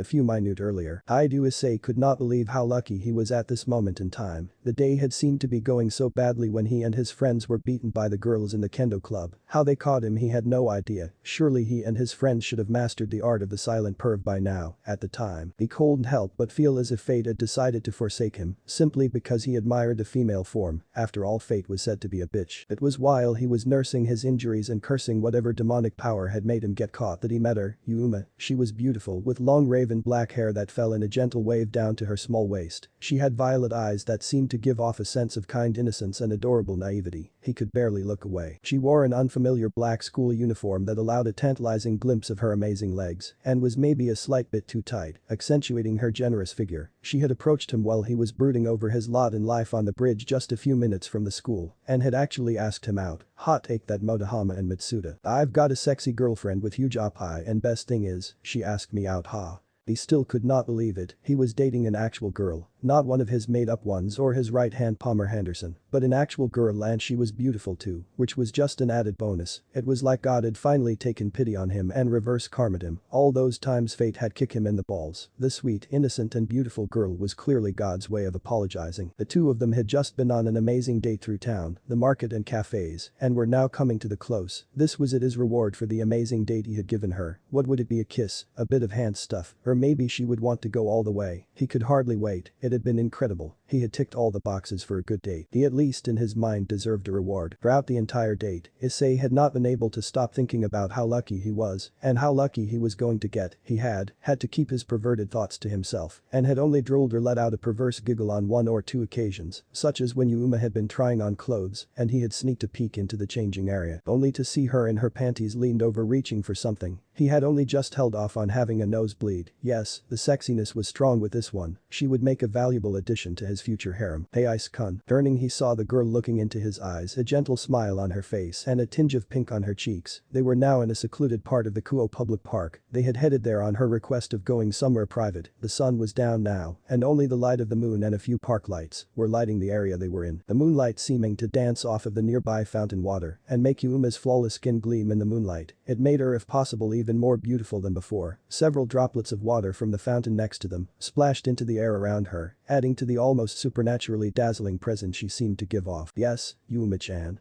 Issei mumbled barely audibly as his heart started beating like a drum in his chest as she smiled at him. "This is it. This is really happening. Here's something I was hoping you would do for me to commemorate our first date." Yuma looked so cute as she blushed demurely and pressed a finger to her lips. "Will you grant me my wish?" Issei, it felt like he had just died and gone to heaven. The culmination of his entire life had been leading to this one single point in time. He was about to get laid. He could almost hear the heavens rejoicing. "Could you please die for me?" Silence, then. Yes, sure of Cower. Wait, what? Issei asked in confusion. Maybe he hadn't heard right. Yeah, that must be it. She said something else, and he couldn't hear it properly in his excitement. Haha, sorry Yuma, I didn't quite hear you. Could you say again what you wanted to ask me? Yuma's smile slowly turned cruel, the kindness and warmth she once exuded leaving her rapidly to be replaced with sadism. As she tilted her head down, her face took on a darker, more mature look, as an expression that an innocent girl like Yuma should never have had crept onto her face. Her eyes became hidden behind a veil of darkness, only the sinister purple glow of her eyes remained to be seen. Could you please die for me? Without any warning whatsoever she leapt into the air, great black feathered wings bursting forth from Yuma's back, tearing her neat and tidy clothes to shreds as they sprang forth. The dress she was wearing was ripped to shreds and fell to the floor in tattered pieces. Her wings were very large, spanning nearly 1.5 meters each in width. They looked like massive crow wings and seemed to be shedding dark feathers as she flapped them to keep her aloft. Issei was frozen in shock, awe and terror as he beheld what Yuma had become, all thoughts of getting lucky leaving his mind as he saw the look of malice on her angelic face. I will admit I had a lot of fun with you these past few hours, Ice-kun, Yuma said, gently smirking down at Issei, even as she held out her right hand as if about to grip something. A pinkish light seemed to gather and coalesce within her hand as she raised it. The light came together to create what looked like a long, deadly-looking spear. I mean, playing with a little child like you was a nice break for me, a holiday even. You were so easy to please, so easy to manipulate. I barely needed to do any work, but don't worry, I'll always treasure this gift you gave me and the time, no matter how fleeting, that we spent together, she said as she held out the small ruffled hair scrunchie that he had bought her early on in the date. That is why I'm going to make this as painless as possible. Just close your eyes, and it will all be over soon. As she finished her little monologue, she hurled the spear in her hand at him. Issei, who was still in shock, unable to quite wrap his mind about what was going on, could do little more than stare blankly ahead as the spear of light shot towards him in a blur like a bullet shot out of a gun. Thud. That was the sound he heard as his sight started to blur. Looking down, he saw the spear of light sticking out of his abdomen, having clearly just impaled him. Strange, he thought. I would have thought a spear impaling me would sound different, more like a squelch than a thud. As that thought crossed his mind, the sheer absurdity of it hit him, and he almost giggled. The motion causing his body to jolt slightly and the previous numbness from the wound to fade and change into agonizing pain. Ah! Issei screamed out, unable to think now, just shaking and gasping as his sight blurred more and more and the wet feeling of his lifeblood leaving his body increased as the pool of blood around him expanded. Such a pity, I expected more from you, at least a bit of resistance, but no, it seems you were more pathetic than I thought. Yuma spoke, a sneer on her face as she looked down on the human before her in disgust. Well, my job's done, have fun dying or whatever. But that final nonchalant comment, Yuma flew off, not even looking back, completely unaware of the shadows from the fountain which leapt up and unnoticeably wrapped around her ankle for an instant before retreating, the only evidence of it ever happening being the tiny symbol made up of kanji that was left where the shadow previously was. Please, I don't want to die. Issei gasped out, a trickle of blood leaving his mouth as he spoke out, begging for anyone or anything nearby to help him. I will do anything.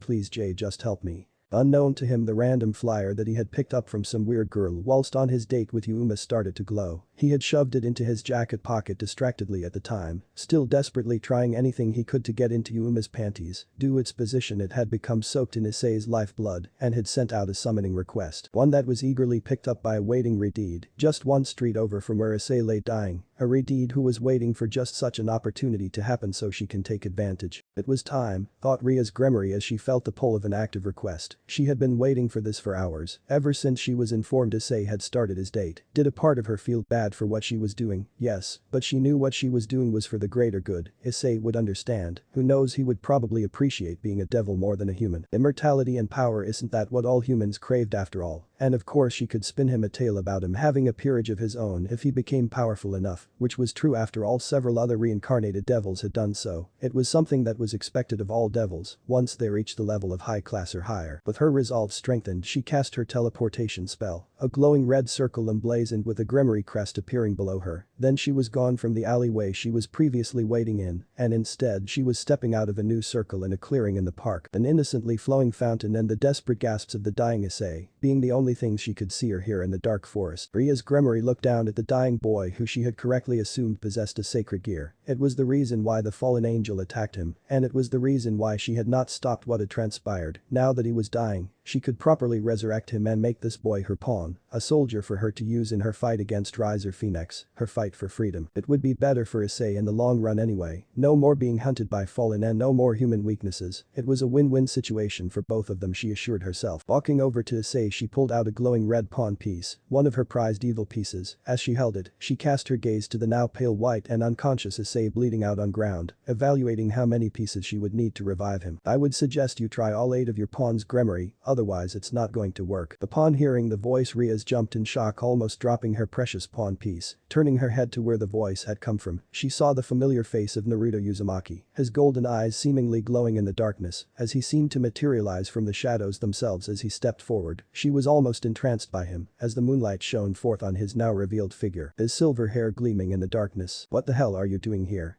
I told you not to interfere and I expect you to obey.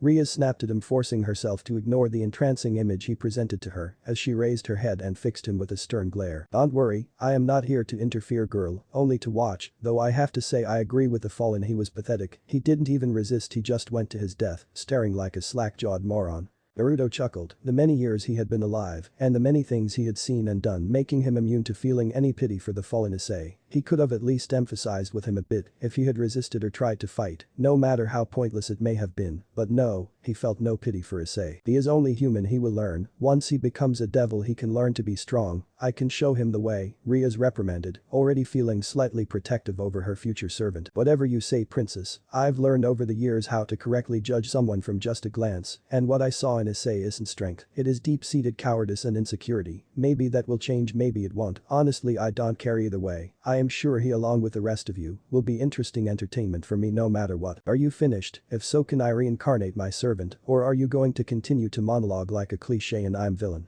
Rias demanded, getting tired of his attitude and anxious about leaving an asset unclaimed for too long. Easy girl, no need to get snippy. I am an unknown variable, you should step carefully lest you piss me off. For all you know your fate could rest in my hands in the near future, and you won't want me to hold a grudge. Also, and I'm villain, you watch too much television, sweetheart. With that said, Naruto vanished in a swirl of wind, not even waiting for a reply. Damn him, he has a point, I might have need of him in the future. Rias muttered to herself as she pulled out another 7 pawn pieces, completely ignoring his taunt at the end of his speech. With her evil pieces in hand, she finally walked up to Issei to reincarnate him into being one of her servants. She placed the 8 chess pieces on Issei's barely moving chest just over the gaping wound in his abdomen. Its bright glow was the only way to distinguish it from the blood running freely from the overflowing wound. I command thee, hide you, Issei, on my name, Rias Gremory. As Rias held her hands over the chess pieces, their bright red glow began to increase, showing they were compatible and beginning to work. Damn him for being right about the number of pieces, irritating man. Become my eternal servant and walk the lands once more as a devil. Slowly, the bright glowing chess pieces began to sink into Issei's prone body. Thou shalt lead a new life as a servant under the house of Gremory and as a member of my peerage. As the pawn pieces fully disappeared into Issei, the glow went with it, leaving the park once more in darkness, with only the moonlight to cast light upon the silent world. For a brief second Issei regained consciousness, gasping for breath as he did so. He was alive. The last thing he saw before darkness took him again was the color red before nothing. Rias watched as the boy went from being half dead to alive and well, save for the gaping wound in his chest that she would unfortunately need to heal manually. Her skin crawled at the thought of being naked with a member of the perverted trio, but needs must, after all they all must make sacrifices. Abandoned church. In another section of the Kuoh area some way away from the recent altercation at the park, there was a church. It had long been abandoned due to a lack of worshippers attending, and the charitable investments drying up because of that. It may or may not have had something to do with the fact that the area was jointly ruled by the Gremory and Citri families, two high noble families of the underworld. In any case, the church had gone unoccupied for quite some time, until now. Mission complete, the boy has been neutralized, the devils are none the wiser, and the plan is on track, came the cheerful shout from a beautiful dark-haired fallen angel with purple eyes, who at that moment was scantily clad in an outfit formed of several leather straps and spiked boots and shoulder pads, all provocatively arranged to show off her body. At the altar of the church there was a group of 4 fallen angels, including the one who had just shouted in conference. All of the religious symbols in the room had been destroyed, letting the group act and speak in peace, without the ever-nagging presences of the holy icons. A trenchcoat-clad fallen with a fedora on by the name of Donasik was at that moment leaning against a broken cross. His arms crossed sourly as he rubbed his pinky finger in his ear, try to stop the ringing that the other fallen shout had caused. Quit shouting, Rainer, we're not deaf, you know.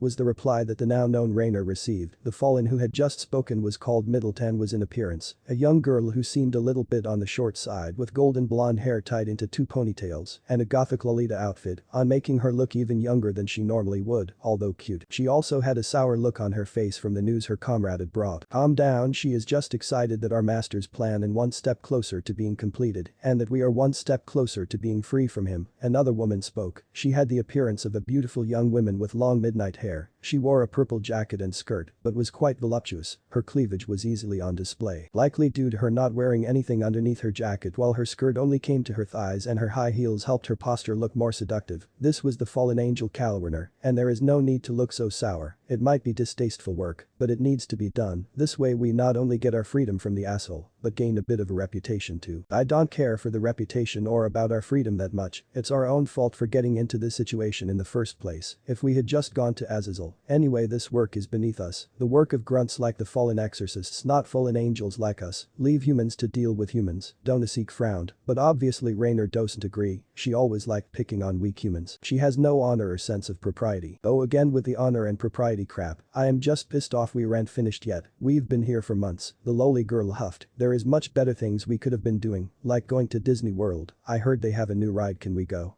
Focus, Rainer spoke, the previous excitement gone, her buzz killed by Donasik's weird obsession with honor and such nonsense. We can do whatever we want later, but first we need to do our jobs. We need to lay the foundations for the plan. That doesn't mean we can't play the situation to our advantage though. So what do you have in mind, Rainer?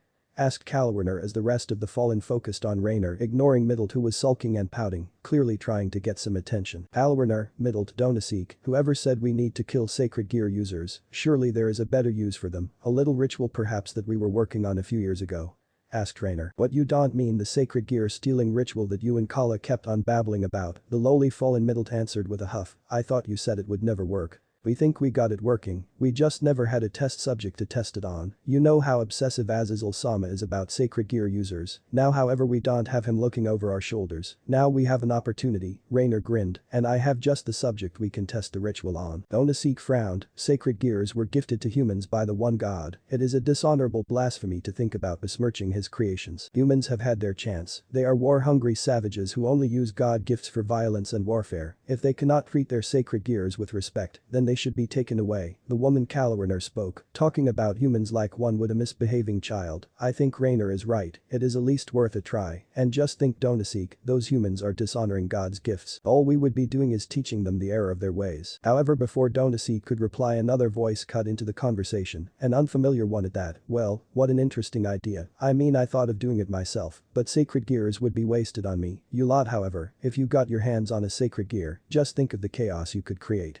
Turning to the sound of the voice, the 4 angels saw a tall silver-haired man, who was at that moment dressed smartly in a dark black 3-piece suit, with a burnt orange button-up shirt and a black silk tie. His most noticeable features, however, were his spiky silver hair and his glowing golden eyes. Hey, don't all speak at once. I mean, I know I am one sexy piece of man meat, but come on, pull yourselves together. Who the hell are you? How did you get in here? Answer before I kill you where you stand, boy. Kalwerner snarled at the interrupting man. A quick scan with her senses picked up no power coming from him, but she knew straight away from just looking at him that he wasn't natural. Ah hell, it's funny you should say that. First off, hi, I am Naruto Uzumaki. How I got here, well, that is easy to explain. I just followed that rather fetching fallen angel from Kuoh's park. As for you killing me, I somewhat doubt it, Naruto replied cheerfully, the looks of shock and anger on the fallen's faces almost making him laugh. Well, it is nice to meet you, Naruto-kun. Unfortunately we are a bit busy, so I am afraid you're going to have to die now, Rainer replied equally cheerfully to Naruto, while inwardly cursing, damn it, how the hell did he follow me? I thought I was careful. As Rainer raised her hand, light coalescing and taking shape as she did so, her fellow fallen angels did the same, with Middle going so far as to raise both her hands above her head and summon half a dozen light spears. Clearly none of them were taking their chances with this guy, all feeling the underlying danger he presented, even if he did not give off any power. As one with no command needing to be given, the 4 fallen angels unleashed a barrage of 9 light spears at the man, who didn't even blink an eye at the incoming attacks. Instead, with a nonchalant wave of his hand the shadows around him, writhed before 13 blank tendrils erupted out of the gathered shadows, shooting towards the four fallen. Like thin black spear-like whips, 9 of the tendrils intercepted the light spears shearing through and shattering them with no apparent effort. Their jobs done, the 9 whip-like shadows dispersed in black mist. The other 4 tendrils shot under the oncoming projectiles, making contact with the floor and flowing along it, heading straight for the 4 fallen angels. To Rainer and her fellows, it all happened in the blink of an eye. First they saw their light spears flying towards their enemy, then they saw the silver-haired man wave a hand in their direction, and their spears of light shattered, and before they could even respond, black whip-like tendrils shot from the floor at them, binding first their legs, then arms and wings before final looping tightly around their necks, completely immobilizing all 4 of the fallen, the shadow tendrils also absorbing the light power in their bodies, slowly weakening them over time. All 4 of them were in shock, although they would grudgingly admit they were not the strongest fallen angels in existence, they at least thought they would last more than a minute against their attacker. Clearly they had misjudged just how dangerous he was. Well, that was fun, wasn't it? Naruto asked with a chuckle as he made his way towards where his 4 wanted killers were bound, being kept hanging in the air by his shadows. Well, now that you've decided to hang around, we can begin. Hang around, do you get it? At their silence he just sighed before continuing, everyone's a critic. Now I have some questions for you. First off, who is this leader you are all indebted to, and what is this oh so mysterious plan? Silence. Turning around he was about to ask again, before he noticed the rapidly purpling faces of his 4 captives. Whoops, maybe bound you a bit tight around the neck, so anyway answer the questions or I start removing limbs, he said to the 4 fallen who, now they weren't being choked, had begun gasping for air. Don't kill us please, we were just following orders. Middle, the youngest looking of the 4, shouted to the silver-haired man, raggedly gasping for breath as she did so. Of course you were following orders, sweetheart, I understand, but you need to understand I am the one giving the orders now, so answer my questions.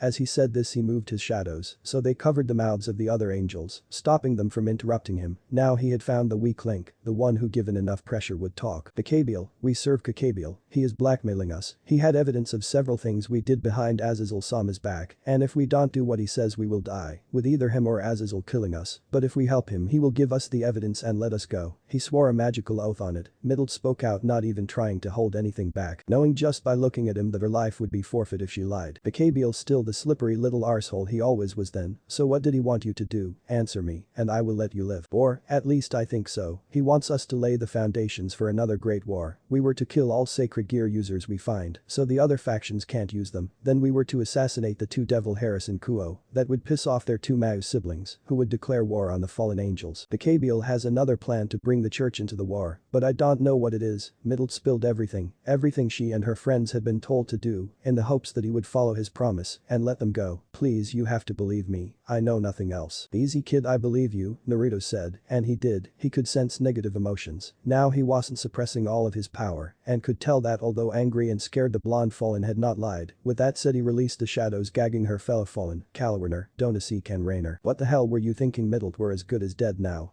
Kalwerner shouted, angry that she had caved in so fast. Have you no honor, betraying your masters to save your own skin? I never took you for a coward. Donasik also shouted at the pigtailed fallen, still struggling desperately to escape his bindings, his power radiating from him as he tried to use his light energy to dissolve his bonds. Not that it was working, or that he would be given a chance to continue trying, as the shadows holding him started shaking him till he stopped releasing his power. Stop it, both of you. Middle made the right decision by speaking out. She may have saved our lives, and Donasik, why should we owe our allegiance to Kuoh or Azazel, both of whom would happily kill us if they wanted? With that said, Rainer turned to the smiling Naruto, narrowing her eyes at the cheerful expression. What will you do with us now? Will you let us live or will you break your promise? Hush now, silly little crow, I never break my word. I won't kill you, but what I will do is offer you different employment. At their looks of both happiness and confusion he decided to continue. No point dragging it out. You 4 will now serve as my contacts, my double agents I suppose you could call it. You will continue with what you have been doing, but you will report to me on any changes in the plans. You will spy on Kuoh and his organization for me, and create a list of all the members and what they have been assigned to do. Do you understand? What that is suicide. Kuoh will kill us if we are caught, Kalwerner cried out in shock to Naruto. Don't get caught then, was the bored reply she received. What is in it for us? Middle task, still a bit shaken from her interrogation, but regaining a bit of her old fire. I won't kill you, and as long as you loyally serve me I will make sure you don't die prematurely, was the chilling answer she received, which basically said do it or die. How do you expect to enforce your will on us? You are an unknown. How do we know you can protect us from Kuoh and Azazel Sama? Issei asked, looking a bit ruffled from the shaking he received. Oh, I am glad you asked. First I would use a little seal on you, one of my own design, so you will stay honest. It will act as a communication seal and a locator seal, meaning that no matter where you go, I can still find you and speak to you. The seal will have a few other bits attached, of course, one of which is an explosive seal that I can activate at any time if you disobey or betray me. Fun, isn't it? Naruto spoke, giving the Four-Fallen a wink at end of his explanation. An explosive, are you mad?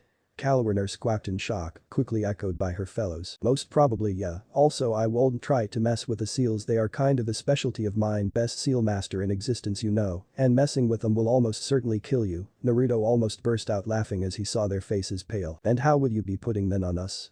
Rainer asked shakily, having accepted the fact she has no choice in the matter. Oh, don't worry about it, they are already on you. What do you think my shadows have been doing all this time? Just as I used my shadows to place a tracking seal on you at the park, I have already used them to place my pre-designed servant seal on all of you. Don't worry, it is tried and tested and has never failed, probably. Naruto responded simply before releasing them all from his shadow bindings, making them fall to the floor with a loud crash. Anyway, I've got other things to do, so as you were, continue your plotting and whatnot, just don't forget my orders. As he was saying this, Naruto had spun on his heel and started walking towards the church doors. Before he reached them, however, he spoke up once more. As for how I can protect you from Azazel and Kakabiel, well, and with that he released a large portion of his power, focusing it on the Four-Fallen, thankful that as he did this the protections around the church would not allow any of his power to leak out and be noticed. It hit the Four-Fallen like a wall. They could barely breathe because of how dense it was. All four collapsed onto their knees, sweat running down their foreheads as they tried to stay conscious, a task they were failing as first Calwarner, then Issei and then Middle collapsed into unconsciousness, unable to stand the sheer power they were being put under. Rainer's vision blurred as she slowly lost consciousness, watching as the mysterious Naruto Uzumaki continued walking to the church door. Her last thoughts before the darkness took her was, what the hell have we gotten ourselves into? It was early morning the day after Issei's resurrection and Naruto's meeting with the fallen angels.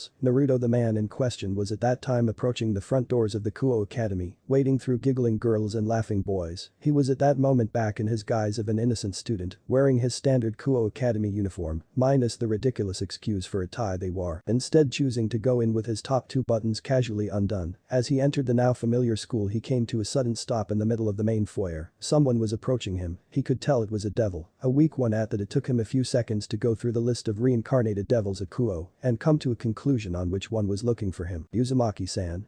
A voice called out from Naruto's right. Naruto turned at the mention of his name and looked to the side, a bored look on his face as he did so, and spotted a student looking at him. It was Genshiro Saji, the pawn of Sona Citri. He was a young man with short blonde hair and grey eyes. He was at that moment wearing the Kuoh Academy boys' school uniform, albeit without the blazer, and with his sleeves rolled up. Unfortunately, he kept the tie. That alone was a point against him in Naruto's personal opinion. Yes, Saji, what do you want? Be warned though, if this is you asking me on a date, I don't really swing that way, but from what I have heard the Kiba kid does, so you could always try it on with him. Naruto spoke up, his golden eyes glinting with mirth as he needled the boy. It was petty, yes, but it was early in the morning, and he needed a pick-me-up. The boy shouted, all former decorum leaving him at the Uzumaki's accusation. What the hell are you talking about? I'm not gay, you are. And shut up, I like boobs, nice big Lucio. His rant was quickly stopped by the numerous giggles and shocked gasps that suddenly filled the air. Shutting his mouth quickly, he came to the realization he had just been tricked, and now with his outburst, the rumors about him would start to spread, and he would soon be branded with the same mark as the perverted trio. Yes, well, your sick fantasies aside, if you are not here to try to proposition me, what do you want?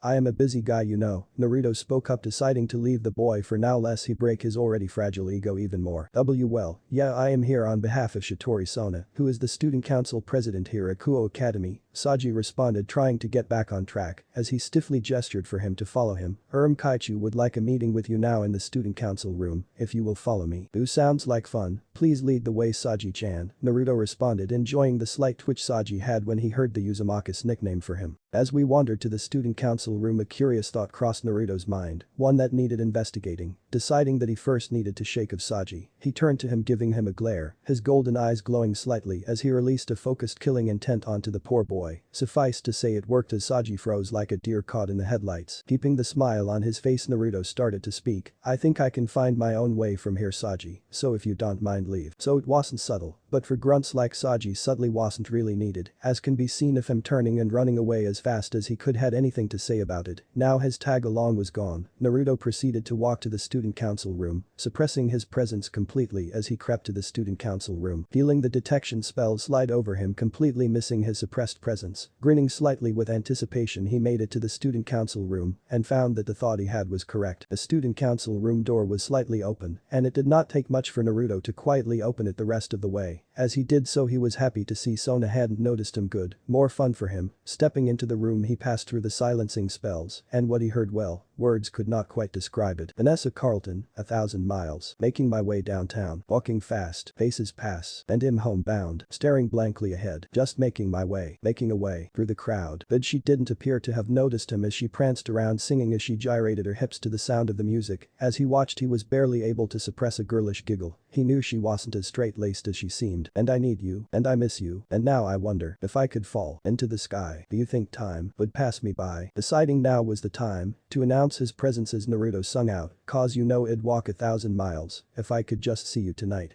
The moment the words left my mouth, Sona spun around and spotted Naruto standing in the open doorway, an amused glint in his eye. She stood still, unable to move as she saw her finely crafted reputation fall to pieces around her. Her eyes widened even more as she finally recognized the man before her, face going pale as she stared at him with a perfect deer in the headlights look. Clearly the Genjutsu-based seal he had placed on himself had worked in hiding his identity from Sona until he wanted her to truly see him. For what felt like an hour, the two of them just stared at each other, Naruto with a large shit-eating grin on his face and Sona with a resigned look of doom on her face. "Oh, don't mind me," Naruto said, cheerfully moving over to take a seat behind Sona's desk, casually leaning back into the comfortable chair and kicking his legs up so they rested on the desk, waving at her to continue singing as he did so. "Do carry on, this looks pretty important, I can wait. Actually, I have an even better idea, we can sing it like a duet, won't that be fun?" He laughed out, eyes twinkling in amusement. She just gaped at the intruder, so shocked that her face had turned pale white before her embarrassment kicked in and she began a shade so red it put Ria's Gremory's hair to shame. Why you, I mean, what are? No wait, she began to stammer nonsensically at me as her mind came up with so many questions about his appearance in the room and the actions he had just witnessed. Deciding to take pity at Naruto, just burst out laughing. "I knew it. I knew you were not that serious at heart. You are more like Serafall than you will ever believe. Oh, I can't wait to tell her about it. I can just imagine her chazzing you all over creation, trying to get you to sing a duet with you on her television show. Ha ha ha ha." "Shut up. No wait, what the hell are you doing here? No wait, since when were you here?" Sona shouted at the laughing silver-haired man, recognizing him immediately. That in itself brought numerous questions to her mind about how the hell she didn't know he was attending her school. "Who's so so demanding? Is that really all you have to say to poor old Naruto-sama?" Naruto replied cheerfully, enjoying Sona's incredibly embarrassed and angry expression. "Though I have to say, you and your sister have a lot more in common than I thought. I can see it already. She is going to continuously chase you around, annoying you until you agree to be her magical girl sidekick. Don't you dare, don't even try it. You tell an ill will, I don't know what I will do, but you won't like it." Sona retorted, her face paling as she too could imagine what her sister would do if she found out. "No way." The minute stopped, changing the subject. "Why are you here? Did Wani-sama send you? Why so you make it sound like you are not happy to see me." Naruto replied with a smile, happy that he was now taking part in one of his favorite hobbies, teasing Sona. "And anyway, you should know by now I don't follow anyone's orders, so I won't be here unless I wanted to be. As for the why, well, because I am bored and I reckon if I hang around long enough something will interest me. Well, I am not happy to see you." Sona replied, trying to regain some of the dignity she had lost. "And yes, Naruto-sama, I know you are not beholden to my Wani-sama's orders, which is, if you ask me, completely ridiculous. The amount of shame and embarrassment it would cause the Citri family if news of it got out. Haha, most of the lords and ladies of the Pillar clans already know, and the fact that Serafall managed to get me as her queen more than makes up for the demands I made when I allowed her to reincarnate me into her queen," Naruto replied with a smile. Sona had gained a long-standing disapproval at him over the demands he had made of not being bound into having to follow the orders of his king. "It was kind of funny, really. Anyway, can you really blame for setting those conditions? I mean, you have to admit Serafall is certifiably insane, and no, I do not mean quirky or eccentric, I mean literally insane. I think you're exaggerating a little bit." Sona spoke up in defense of her sister. "Yes, she is a bit odd, but I think calling her insane is a bit too much. Sona, your sister just 6 months ago spent 3 hours jazzing me around the Citri estates, throwing toy pokeballs at me, shouting, and I quote, "Wait Narutan, let me catch you in my pokeball, I need to be a Pokedevil Grandmaster. Tell me, Sona, does that in any way sound normal?" The silver had asked, a deadpan expression on his face as he heard Sona try and claim Serafall isn't crazy. "Why yes, well it is a bit weird, I will grant you, but it doesn't mean she is totally insane," Sona replied a bit shakily as she tried to justify her sister's actions to Naruto. "Another example then, do you remember the time she chased you around trying to have Yuri sister love?" Naruto asked. At seeing Sona flush red again, he decided that was answer enough, so he continued, "Well, just the other month she spent 2 hours asking me to henge into you so we can have some Sona Naruto love." Upon hearing this, Sona gained a sickly expression. "Please say you didn't, Naruto-sama, please say you didn't do it." The only response she received was Naruto giggling. "No." Sona shouted, bringing her hand to her mouth in horror. "So will you agree with me that your sister is crazy and me putting in conditions that I don't have to obey her orders is somewhat justified?" Naruto asked, smirking at Sona's response. To be fair, he didn't actually care that much, it had been great fun at the time and very kinky. "Oh okay, I suppose I could agree that you may be somewhat justified, but really why the hell would you do that? You're just as insane as she is." All dignity and decorum lost as she started acting like the teenager she was. "What, me insane? Never, how dare you, I am the epitome of sanity," Naruto replied, drawing himself up and taking a dashing pose as he did so. "Really, you think so? Don't you remember the stories you used to tell me when I was younger?" Sona responded, deciding to go on the attack. "You make it sound like telling kids stories is a bad thing." "No, what I am saying is you telling kids stories is a bad thing, especially when those stories are about the time you called yourself Genghis Khan. The amount of stories of battle and conflict you told me has probably mentally scarred me." Sona replied smugly, happy to have won up the silver-haired queen. "Hey, I thought you liked me telling you tales of my adventures whilst on my quest to bring peace to the human world," Naruto asked, genuinely curious this time, as she had appeared to have enjoyed them at the time. "Oh, I did like them at the time, but then I found out they were not just stories, but actually true accounts of the time you were Temujin or Genghis Khan or whatever," Sona responded, not actually angry at him having long ago come to terms with the things he had done and the reasons why. "You sound like you disapprove of me because of that, Sona-chan. In the many years that I have been alive, I long ago came to the realization that humans are a violent, xenophobic, war-hungry race. The only way to bring peace to them is to unite them under one banner, which I did when I built the Mongol Empire and also when I built the Roman Empire. When those empires flourished, there was relative peace within the empire. The damage and destruction I caused to create them, though terrible, led to hundreds of years of peace, which allowed humanity to progress and grow. It is something I have been doing for millennium, cultivating and helping humanity to grow so that they can evolve past the need for violence and obtain true peace," was Naruto's passionate response. "Now enough of this heavy talk, how have you been coping in the human world?" Student council room. 1 hour later, Naruto had just left the student council room, leaving Sona Citri alone for all of 30 seconds before the rest of the student council members piled into the room, all taking their seats around the room as they looked to Sona, curious as to why the Naruto Uzumaki was here and what him and Sona were talking about for over an hour. "Well, Tsubasa Yura, a tall girl with blue, shoulder-length hair and matching eyes and a Bishounen face, said, running a hand through her hair. "Who the hell would have thought Queenie-kun has been here all along? How the hell did none of us notice him?" Tsubaki Shinra, a young bespectacled woman with long straight black hair and heterochromic eyes, also spoke up just after Yura. "Kaichu, when you told us to prepare for Gesta today, I didn't expect it to be him of all people." "Wait, you know who that bastard was, Tsubaki-san? I thought Sona Kaichu was meeting with him because she didn't know who he was." Saji, the only boy in the room, asked, looking from Sona to Tsubaki in confusion. "You mean you don't know Saji?" "I mean the illusion or whatever it is that is hiding him is gone, you must have recognized him." Momo looked surprised at that, before with a small exclamation of realization the white-haired devil palmed her head in realization. "Ah, that's right, you were only reincarnated a couple of months ago, you haven't had a chance to visit the Citri estates yet, so probably will have never seen him hanging around the place from time to time." "Heard what? You make it sound like that bastard is a big shot or something." Saji asked, now confused that everyone in the room suddenly seemed to know him, whereas before they had no clue who he was. Deciding to interject into the ongoing conversation, Sona spoke up. "Yes, I was just as surprised as you all that Naruto-sama, as he has gone back to calling himself again, has been around the school all this time. Apparently he was using some illusion-based technique or something to blind us to his true presences, making us think he was someone else, even if we did recognize him. It sounded like a powerful technique, it is just a pity he didn't go into detail on it, anyway his being here is not a good thing." Sure you'd think the Kaichu, Tomo, a girl with shoulder-length reddish-brown hair and brown eyes, spoke up cheerfully, a playful smile on her face. I mean wherever ever Naruto-sama goes your sister Serafall-sama is bound to follow eventually. Letting out a sigh, Sona replied, it is not that I am worried about. From what I have heard from him and my sister he is a trouble magnet, wherever he goes trouble follows. Deciding to go back to Sage's question Sona continued, as for who he is, well I suppose it has practically family. Wait what, you're related to that bastard?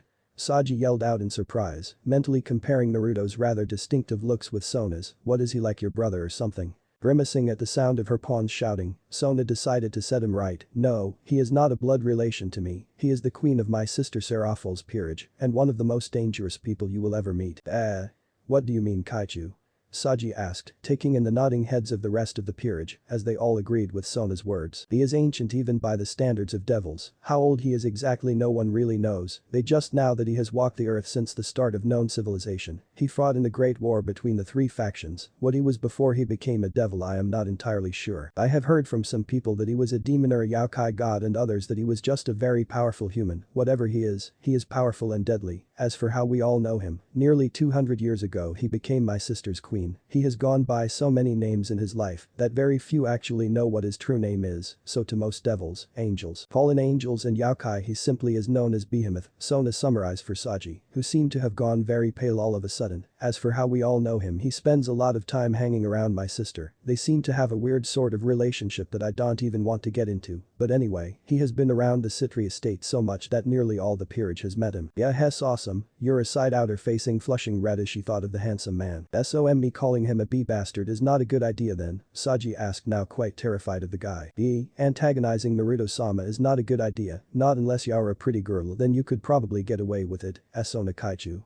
Tomo spoke up happily, glad that Naruto was around. Fun things always went down when he was around. Outside the student council room, Naruto hummed to himself as he wandered through the school away from the student council room. As he walked he thought back on the conversation he had just had with Sona. If he was honest with himself, he was actually glad he accepted Serafall's peerage offer all those years ago. He had always liked devils and fallen angels. Their immortality made them lifelong friends, and their disregard for morals made them a laugh to be around. Since becoming Serafall's queen all those years ago, his bonds with the supernatural world were stronger than ever, and his relationship with the Citri family and their peerages were in a way a true blessing for him. For when he walked alongside the humans his relationships and bonds with them were never long-lasting. The curse of immortality he supposed. He had even created his own peerage at the encouragement of Serafall. No doubt she just wanted more people to play with, but for him he found it a way for him to create a new family and bestow immortality on those who he cared for. As for all his powers and strength, giving immortality to people was always out of his reach, which meant that before he became a devil, he had been forced to watch those he cares about die. He had extended their lives, but he could never do so permanently. But with his own set of evil pieces, he could give true immortality to those who served him, and he had, having unsealed the bodies of those who had passed, who he had put in stasis at the time of their passing. Two of them had their own form of immortality and had remained lifelong friends with Hai throughout his entire life. With their help he had crafted his peerage, one that was made up of his friends, comrades, loved ones and lovers, who had all fought alongside him countless times while he had been in this world. They all now walked a world once more immortal and all bound together through the evil pieces he had used. His thought process was soon interrupted by a loud obnoxious voice. Hey, Naruto-san. Naruto stopped and cast an annoyed glare at the loud pervert, Issei Haidu, as he came running up to Naruto with a desperate expression on his face. It wasn't that he hated the kid and didn't want him talking to him, so as much as the fact that it was too early in the morning to be dealing with this kind of shit, because Naruto already had a hunch about what the kid wanted to bother him about. Troublesome brat. The brown-haired, slightly crazed-looking Issei made to grab Naruto by the arm, not that Naruto allowed him to, as he took a step back letting the perv grab just air. Naruto-san, you remember Yuma-chan, right? The sexy girl I brought to school, you know, my girlfriend Yuma? Issei asked desperately, eyes gleaming manically as he made to grab at Naruto again. Yuma? Naruto replied in a bored voice as he casually slapped Issei's grasping hands away, pretending to think as he did so. After waiting a couple of seconds, he widened his eyes and gave Issei an excited look. Oh, you mean that girl Yuma? Yes, you know her, then that means I am not going crazy, Issei shouted victoriously, a brilliant smile on his face as he gazed at Naruto like he was the messiah. Yeah, I was joking kid, I have absolutely no idea who the hell you're talking about, Ice-chan, Naruto replied in amusement as Issei let out a cry of outrage before sending Naruto a glare, his right eye twitching a bit. No.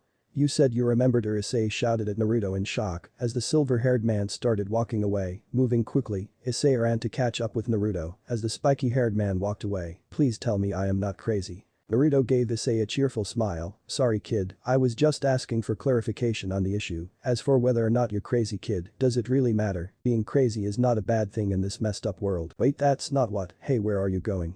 Ought to go kid, Naruto responded lazily, a smile on his face. Places to go, people to see. The Cult Research Club 2 days later. As Naruto walked into the Occult Research Club building, he couldn't help but feel annoyed. He had been summoned by that Kiba kid again for another meeting with the Gremory girl. He had of course waited 2 hours before coming, of course, but that was mainly just to teach her that he is not the kind of person you can just command about. Wonder what she wants. Could have something to do with the fallen angels, I suppose, but from what Rainer has been telling me, apart from a little fight between one of the Fallen's rogue exorcists, freed Selzen, and some of the Gremory's devils, there has been no real contact between the two factions in Kuoh. Whatever it is, it had better be good. So Gremory-chan, what the hell is so important that you decided to summon me?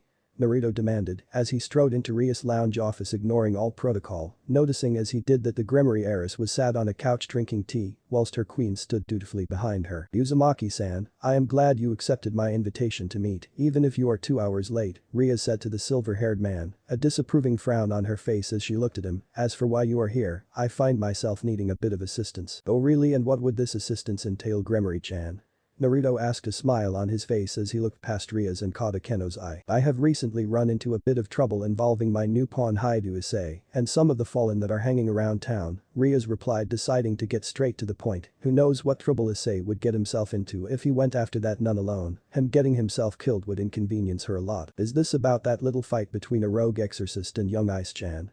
Asked Naruto as he decided to take a seat on one of the comfortable-looking couches in the room, his legs resting on the polished coffee table in front of the couch as he stretched his arms against the back of his head. If so, what do you need my help for? I would have thought you could deal with an exorcist. Rias let out a sigh as she answered him. No, not that incident, though how you know of it, that I will certainly want to find out. No, what I am talking about is another issue entirely. It seems Issei in the last few days has met and befriended a sacred gear-wielding nun, currently affiliated with the Fallen, who are currently housed in the abandoned church on the outskirts of Kuoh. Still not seeing how it is my problem. Yes, well, it appears that Issei and the nun has tried to leave the fallen angel faction, and her colleagues have been less than supportive. In fact, from what Issei-kun has said, they have gone so far as to physically kidnap her. Issei-kun, after having witnessed this, came to me, hoping I would help him rescue the nun. Unfortunately, due to it being the business of the fallen angels, I cannot get involved, not without either damaging the truce or damaging mine and my family's political position in the underworld. Rias finished, before taking another sip of her tea. And what, you expect me to go rescue the nun for you? The spiky-haired man asked. He leaned his head back against the headrest of the couch, a look of boredom spreading across his face. What's in it for me? You seem to be mistaken in what we wish to ask you, Naruto-kun. Akeno suddenly spoke up on behalf of her king. You see, Issei-kun is no doubt planning to storm the church tonight and has probably gained the help of Kiba-kun and Kaneko-chan, both of whom Butchu sent to help Issei-kun. Okay, so if you don't want me to rescue the nun, then what do you want? Naruto asked curiously, directing his question to the more open Akeno this time, giving her a wink as he did so. Rias was the one who replied, however. Issei-kun is a human who only recently got involved with this world. He doesn't know enough about the conflict between devils and fallen angels. This is why we cannot stop him, as if we tried there is a high chance he might go stray, something that I obviously don't want to happen. So with that in mind, like Akeno-chan said, I sent Kiba-kun and Kaneko-chan after him, with the subtle suggestion that they help Issei-kun break into the church and save the nun. This is where I would like your help. Normally I would go to Sona-chan for help like this, but she would refuse as this may damage her position in the underworld if it goes wrong. You, if you agree, will be coming with me and Akeno and attacking the church from behind. That will hopefully draw most of the fallen to our position where we will neutralize them. This will hopefully make it easier for Issei and the others to get in and rescue the nun, who I will then reincarnate, which will negate any possible political backlash, as I can claim she was already my servant when the fallen took her, which would justify my attack on them. Sounds like a good plan, only one problem though. Why should I help you?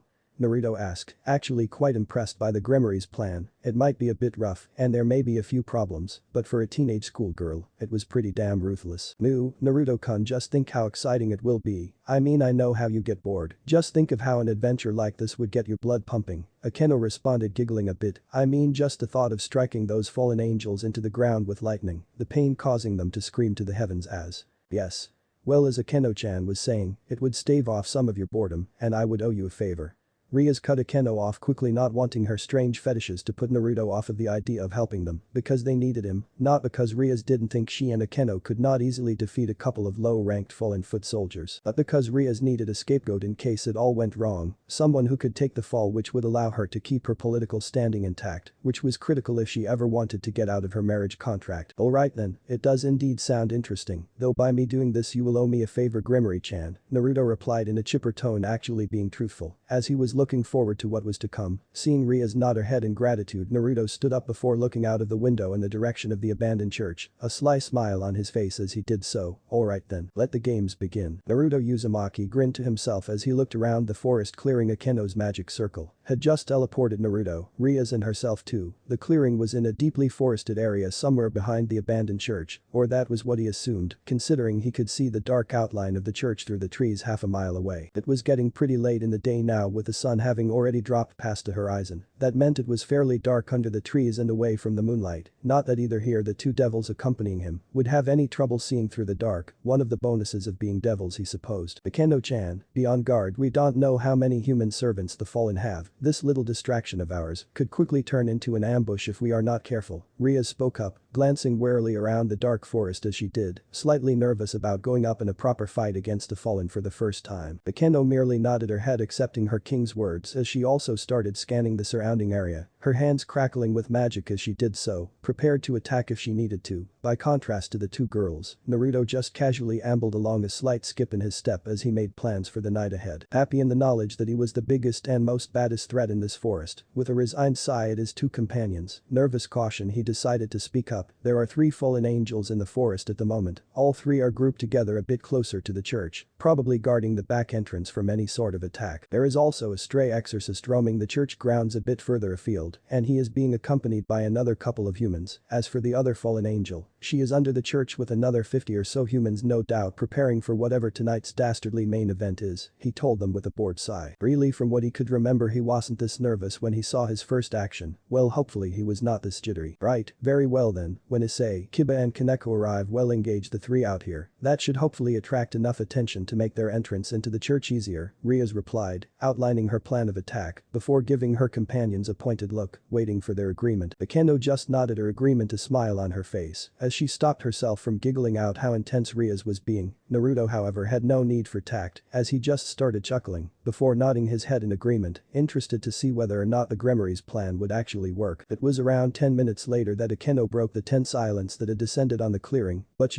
I can sense Issei, Kiba and Kaneko. They are approaching the front of the church in a hurry. We should move now if we want the plan to work. Alright, it is time, let's go, she replied, unsheathing her wings as she prepared to quickly fly towards the church, with Akeno following suit. Before she took off, she turned to Naruto, a very slightly condescending look on her face as she spoke up. I take it, you know how to use those wings of yours, or are they just a silver showpiece that you use to impress people? Naruto merely laughed at her question, know that she was trying to vent on him, unsheathing his silver wings as well. Naruto merely sent Rias a wink before replying, oh princess, you have no idea, ask me later, and I may take you for a ride. And with that he took off into the sky, cackling, as Rias turned bright red upon hearing his lewd retort to her question. Ara, naughty Naruto-kun, not offering poor little Akeno-chan the same opportunities, Akeno said to her fellow queen as she caught up to him in the air. Upon seeing him merely wink at her, unbothered by her flirting, she decided to ask a serious question. Why do you have silver wings anyway, Naruto-kun? Simple really, I was reincarnated with a very early version of the evil P system, which is one of the most complex and intricate magical creation of all time. As such, it hadn't been finely tuned yet, so what happened was my body both accepted and then overpowered the mutated evil piece in me, as it tried to manipulate my genes to make me into a reincarnated devil, which actually mutated it further. Silver wings were just one of the side effects of that, Naruto responded, not bothering to lie, finding himself enjoying Akeno's somewhat teasing and flirtatious attitude. Enough talk, we are almost there. We don't want the princess having a tantrum, do we? The only response he received was Akeno bringing her hand up to hide a giggle, and Rias turning a glare upon the silver-haired devil as they started descending towards the ground. As they descended, a complaining voice was heard, coming from the trees. Why the hell are we doing this grunt work? Standing guard is a job for the humans, not for us fallen angels. This is just boring, we should be in there helping with the ritual. They heard a voice come from ahead of them growl out. Looking up, the three saw a man in a long trench coat and fedora looking in the direction of the church. Hush now, Donasek, would you really trust humans to deal with whatever it is that is coming? We were forewarned for a reason. A beautiful woman in a jacket and skirt replied to Donasek before she looked out into the forest again. As she looked, she spotted a slight shimmer of red in the trees. Well, look what we have here. As the Calorner spoke, the little Middled, who before had been sitting on a branch kicking her legs out in boredom, spun around and jumped to the ground, an eager smile on her face. She was wearing a black Lolita maid's outfit with white frills, a large black bow on the front. The outfit was completed by the white thigh-high socks she was wearing and the large black bow on top of her hair. Hi there, little devils. Middleton, here to kill you. Hope you're having a nice night, by the way. The girl called out, happily curtsying to the three devils as they came out of hiding. That was until she saw Naruto, now clad in a Kuoh school uniform, casually smiling at her from the back of the group. Just as she was about to cry out in shock, however, the golden-eyed devil brought a finger to his lips in a shushing motion before moving the finger to the side of his throat. As he did that, a small black seal appeared underneath where his finger touched on his throat. As the other two fallen also saw Naruto, they heard his voice in their head, just like before when he had warned them of a potential attack. Pretend you don't know me and put on a good show. My promise of your safety, whilst you follow me, still stands. Upon hearing that, all three fallen gave a tiny, almost imperceptible nod of their head to Naruto before focusing back on the Gremory heiress and her queen. This little girl is really a fallen. She looks like she should be in preschool, Akeno stated while giggling into her hand. Completely oblivious to the quick conversation between Naruto and the three fallen, Rias just smiled, nodding along with her queen's words, and Naruto, well, he chuckled in amusement from behind them, enjoying Akeno's little dig at Middled. As for Middled, well, the tick mark appearing her forehead as she glared down at all three of them was answer enough for what she was feeling. Hey, shut up, I am not a child, I am over 100 years old. What the hell are you stupid devils doing here anyway? She demanded, stamping her foot slightly as she did so, a petulant expression on her face. I hope you are not here to actually rescue the little nun, because there are a whole lot more of us than there are of you. And we will beat you devils down into the dirt if you try, she finished confidently, a smirk making its way onto her face as she taunted the devils. Well, that is where you are wrong, we are just a distraction. I already have 3 of my servant in the church, you have already lost, you just don't know it yet, Rias replied smugly to the fallen angels before her. Gremory-chan, a word of advice, it is best not to tell the enemy you are a distraction, it kind of gives the game away, you know. Naruto spoke up, turning to Rias as he let out a frown, disappointed that she would make such a rookie mistake. Ah, you think 3 newbie devils are enough to defeat a fallen and a small army of humans? The blonde girl yelled out before letting go a sigh of frustration. It doesn't matter. You're the leader of this little group, so if we take you out then they'll fall soon enough. Attack. She called out, unsheathing her black feathered fallen angel wings. As she did so, light spears appearing in the hands of Middleton and her 2 comrades. Charge. Death to the shitty devils. Came a sudden war cry as a young man with short white hair and red eyes charged forward, a light sword in one hand and a pistol in the other, as he attacked 3 other humans charged with him, each of them holding a light sword. All 4 of the men were dressed in clerical clothing, with a lead human freed cells and wearing a thick, partially armored overcoat over the top of his clothing. Well, off you go, girls, you 2 deal with the fallen angels, and I will deal with the humans, Naruto spoke up quite calmly, directing Rias and Akeno in the direction of the 3 fallen angels, as he took a step towards the charging exorcists. Nodding their heads, both Rias and Akeno turned in towards the attacking fallen angels, their faces set in concentration. As this was happening, all 3 fallen launched their spears towards the 2 girls. Akeno, Rias called out in a calm voice, as she brought up both her hands and sent a blast of destruction at the spears of light, the radiant red and black energy quickly overwhelming and destroying all 3 light spears. Already on it, the raven-haired queen replied joyfully as she raised her hand to the sky. The 3 fallen were all caught by surprise when a bolt of lightning appeared out of nowhere, striking Akeno's raised arm from the sky. Instead of harming the raven-haired girl, however, the bolt of lightning seemed to empower her, and when the flash of lightning cleared, Akeno was now sporting a completely different attire. Instead of her Kuoh Academy girl's uniform that she was wearing before, she was now wearing a traditional Maiko clothing, consisting of a white haori with red accents, a red hakama, and a pair of zori with white tabi. The muffled cry of "damn, that's hot" was heard from where Naruto was. Akeno's smile on her face raised both of her arms into the air, focusing her demonic energy as she did so, preparing to cast a powerful spell. Upon seeing this, the fallen started to bombard Akeno with a barrage of light spears, each one getting closer and closer to hitting the Gremory Queen, the only thing stopping them being the waves of power Rias was firing off at the fallen. However, the continued use of the infamous Bale bloodline, the power of destruction, was beginning to take its toll on Rias, for despite all her power as a high-class devil, she was still young and therefore not able to overpower the 3 light-wielding fallen. Suddenly, out of nowhere, a large dome made out of numerous small red magical circles in the shape of the Gremory family crest appeared appeared around them, the product of Akeno's finished spell. The barrier of some sort. Donasek growled in annoyance, tracing his fingers across the barrier, the energy in the barrier burning his fingers, despite the light energy coating his hand. That's right, Rias responded triumphantly, as she started to try and regain some of her lost energy, and you will not be able to break past it, not anytime soon anyway. The response she received was middle raising both her arms and summoning 5 light spears, before unleashing them all at the barrier. Her efforts were soon joined by Kuoh and Donasek, who added some of their own spears into the barrage. Unfortunately, the spears shattered on Akeno's barrier. Well, that's going to get old real fast. Middle said as she saw her attack fail. And exactly how long do they intend to hold their shield? Kuoh replied in amusement, thinking that the two girls had simply trapped themselves. Not a very well thought out strategy, no. Donasek responded, this time sending a large bolt of pure light energy flying at barrier like a battering ram. Unfortunately, it too simply shattered on the revolving barrier. Tell you what, you drop the barrier and we will let you run away home. Middle offered, before bursting into laughter. Just kidding, no, we are going to crack the barrier open and crush you, whether you want us to or not. Just try it won't matter anyway, my servants will have stormed the church by now anyway, was Rias' response, as she continued to try and recover some of her lost energy. What you mean that pathetic little boy Rainer killed? I can't believe you revived that loser. From what I heard he actually thought he was going to get some from Rainer. Can you believe that? Middle laughed out loud, still trying to figure out how to break past that barrier. I would be careful, he is the strongest pawn I have ever seen. Rias shouted as she stopped trying to regain her power and instead glared at the little blonde fallen, her pride having taken a blow at Middle's words. Oh, how cute, you actually called him a pawn, aren't they the weak little pieces that are mostly cannon fodder, the sacrifices? Middle asked, noticing the effect her words were having and trying to take advantage of that and make the Gremory Queen lose her composure. Nonsense, we would never sacrifice any of our peerage members, after all we are family, Akeno spoke up casually, not at all bothered by the stalemate the two sides seemed to have found themselves in. How your family? How disgusting, you and your peerage are more of a joke than I ever believed possible. Gremory. Kuoh sneered at Rias and Akeno, all three fallen summoning their light spears again, before hurling them at the two girls. My peerage is not a joke, and neither am I. No one laughs at my servants and survives.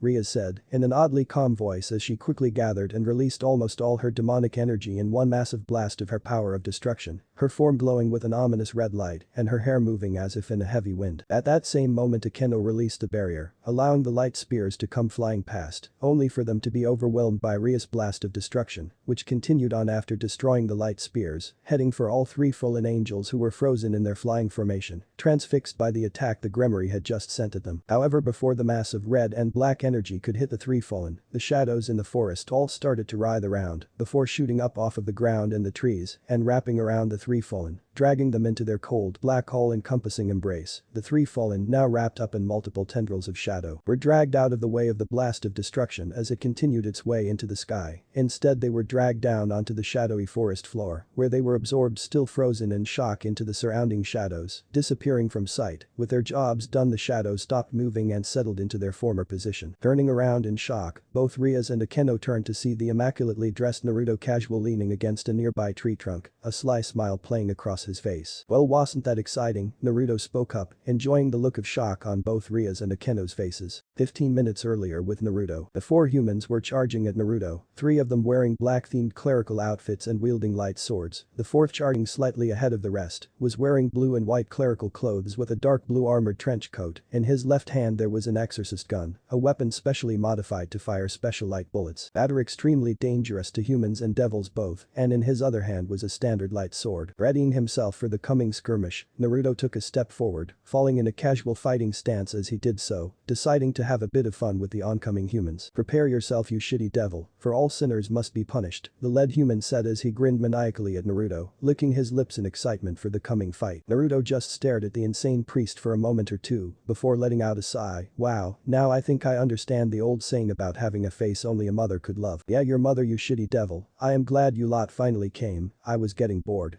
The priest said, his red eyes glinting with barely contained malice. I am going to cut you up, boy. By the time I'm done with you they will picking up what's left in a bag. Naruto just stared at him blankly, not at all threatened, before taking a step forward. Just as the priest got into swinging range, bringing his fist up, Naruto delivered a light punch to the priest's chest. Unfortunately, the silver-haired devil's version of light still led to the fallen priest being knocked off of his feet and launched into one of his compatriots behind him. Quickly using his momentum from the swing, Naruto spun on his foot before delivering a devastating devastating kick to another one of the black-clad priests who were attacking him. The priest did not even have time to bring his light sword up to guard him before Naruto kick hit him in the side. Instantly 4 of the ribs on one side of his chest were shattered, the shards of bone being driven by the sheer force of the strike into the man's organs. That wasn't the end of it though, as the power behind the kick lifted him off the ground and propelled him into a nearby tree, decimating his body in the tree trunk and instantly killing him at the same time.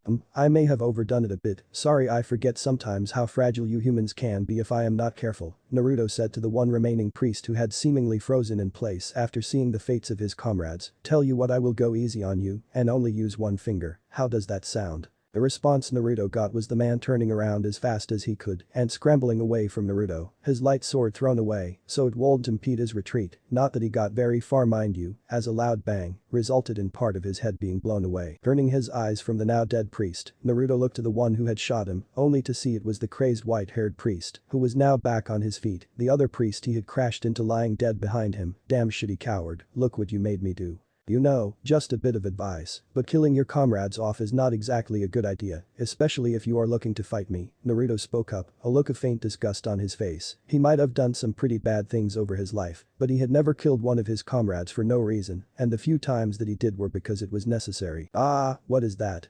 I don't want to hear stuff like that from a devil.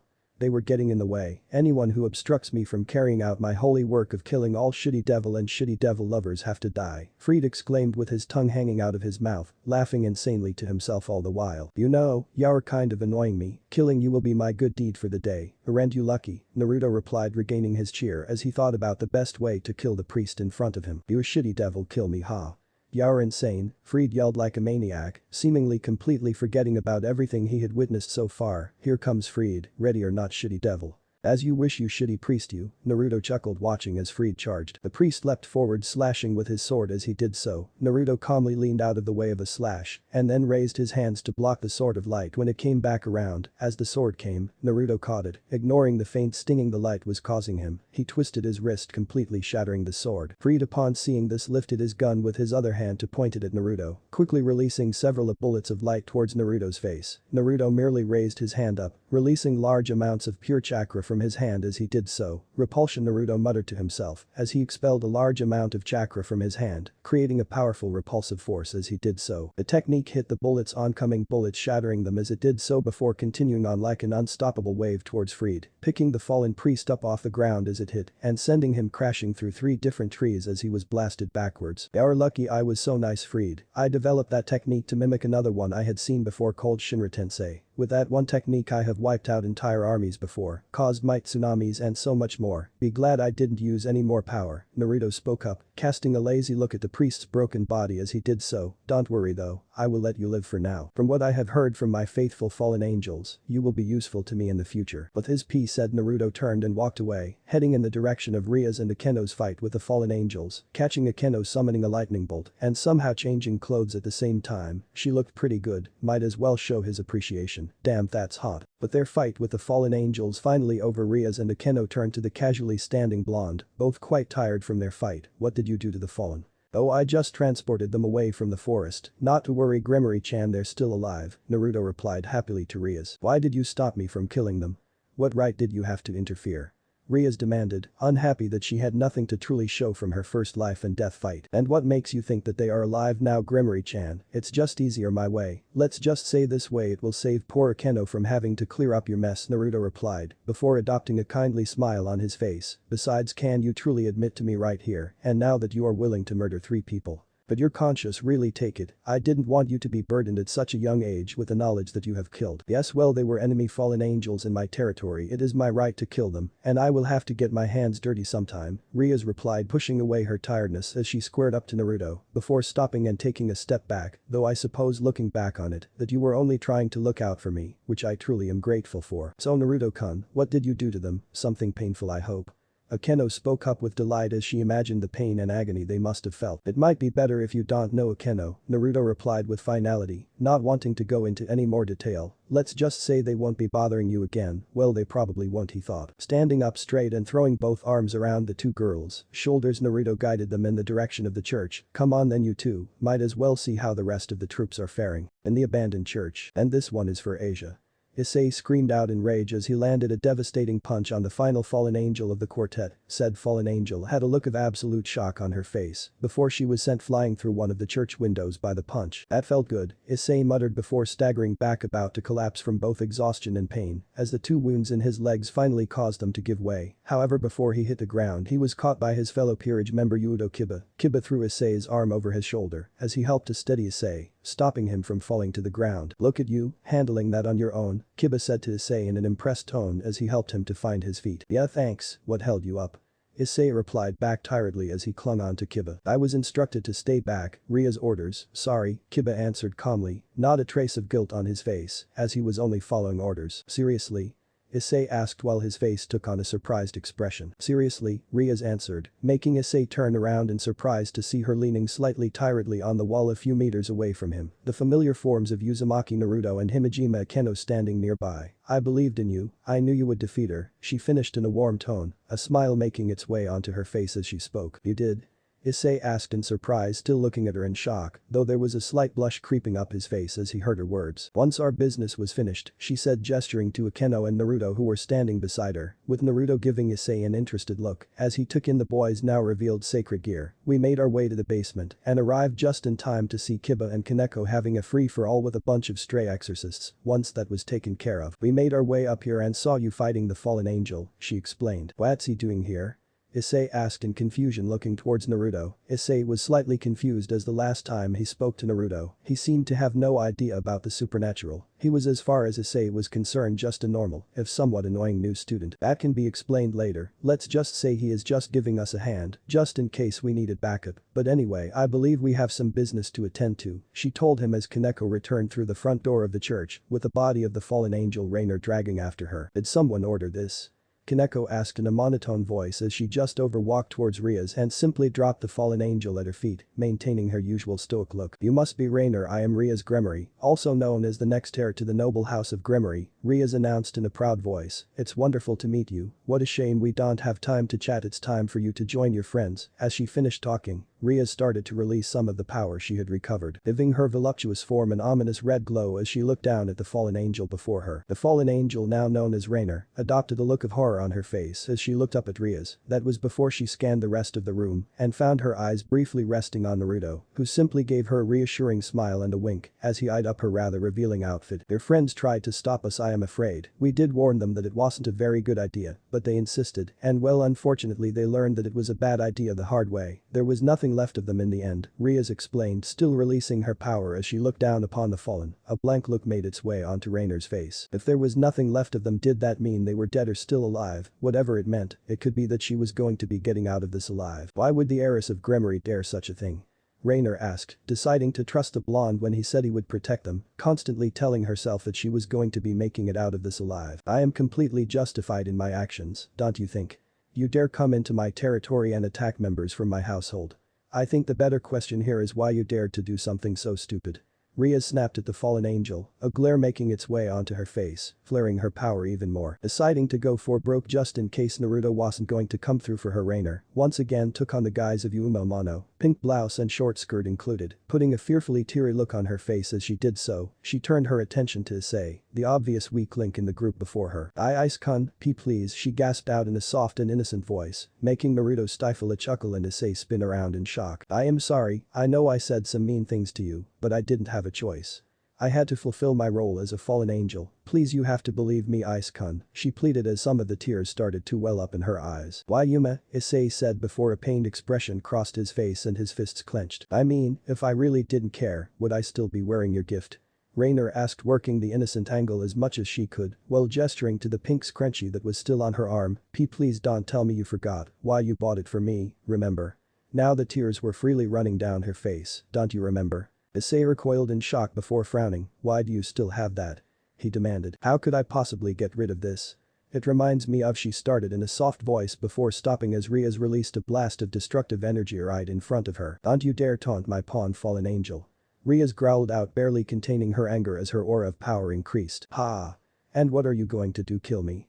Rainer sneered back at the Gremory, giving up on the innocent act as she started to slowly make her way back to her feet. If this was her time, then she would go down fighting, not cowering like a little girl. Well, yes, actually, that is exactly what I am going to do, Rias replied, before summoning up her power of destruction in her hand, creating an orb of blackish red energy, preparing it to unleash her wrath on the fallen as she did so. Before she could, however, the shadows in the room came to life, before once more shooting towards her target, binding the shocked Rainer as soon as they reached her, before dragging her into the shadows which started to absorb her, even as she struggled in vain to break free, before she was suddenly gone. In the place where she previously was, there was nothing but cold stone floor. What happened? Is she dead? Issei asked into the silence that now pervaded the room. No, Issei not dead, just gone, irretrievably lost in the dimensional void, probably never to see the light of day again, Naruto spoke up cheerfully, lying through his teeth as he told Issei her fate, hopefully that will keep them from pestering him. How dare you do that? Bring her back here at once, she still has the twilight healing sacred gear. Rias shouted as she spun around and glared ferociously at the silver-haired man. Sorry princess, no can do. Once something is in the void, there is no getting it back. I am afraid you are going to have to reincarnate that poor little nun without her sacred gear, Naruto replied, forcing an apologetic look on his face, whilst inside he was cheering, that will teach the damn brat to try and manipulate him. What You do intend to reincarnate her, don't you, Gremory-chan? I mean, you did tell me you were going to, and the girl does mean so much to Issei-kun. Naruto asked innocently as he cut Rias off. Time to go Serafall on her ass. Well, what are you saying?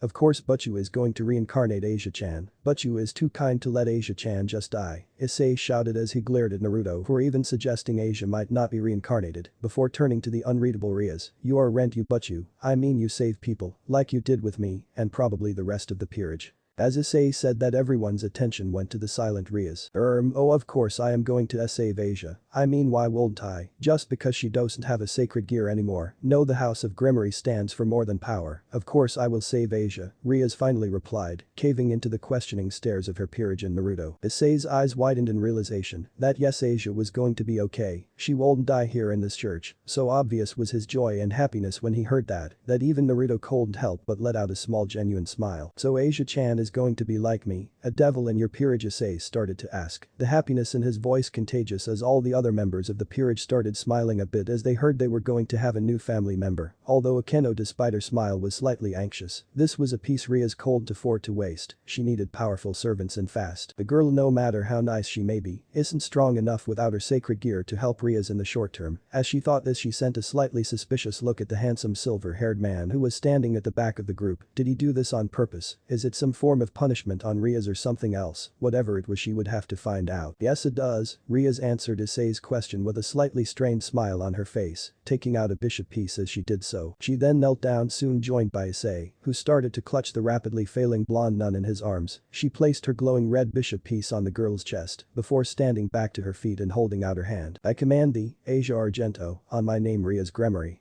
Become my eternal servant and walk these lands as a devil.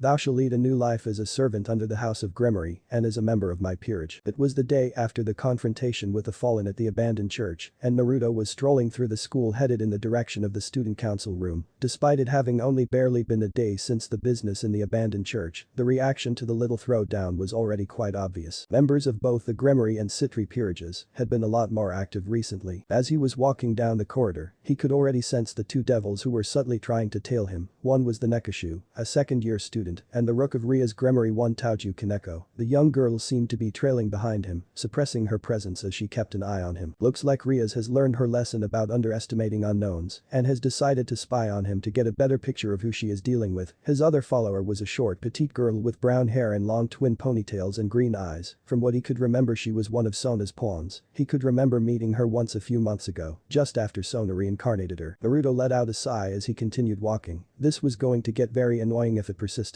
The Gremory clearly wanted to who he was and what he could do. After all, it isn't every day she meets someone who can control shadows. As for Sona, well, Sona may love him like her brother, but that did not mean she would trust him as far as she could throw him. She had some inkling into who he was and what he can do, so as long as he is in her school she will have him watched. It was cute, really. What is more is that Sona must have heard that something big had gone down in her territory and was probably working overtime to work out what it was that had happened. Now he could leave her to struggle, or he could help her out. That was why he was heading towards the student council room now. As much as he would find Sona floundering funny, he knew he should help her out, because for all his teasing he did actually care for her, just as much as he cared for Serafall and his peerage. Besides, if he didn't tell her what happened then she would just make conclusion from whatever Rias has probably told her. Yeah, best not to let that happen, what with Rias not being best pleased with him at the moment. Unfortunately he had to wait for classes to be over before he could meet with Sona, an unfortunate side effect of being back at school. Damn it, why on earth did he choose to be a student again? Oh yeah, less work than being a teacher. Luckily though, with it being the end of the day, the corridors of the main school building were practically empty, with only a few other students wandering around, making his journey much quicker. When he finally arrived at the student council room, still being followed by his two tails, he simply threw the doors open and entered the room. No point in waiting, besides he may get lucky and catch her doing something embarrassing. Upon entering the room, he noticed that Sona was the only person in the room. She was obviously forewarned of his coming by his little follower.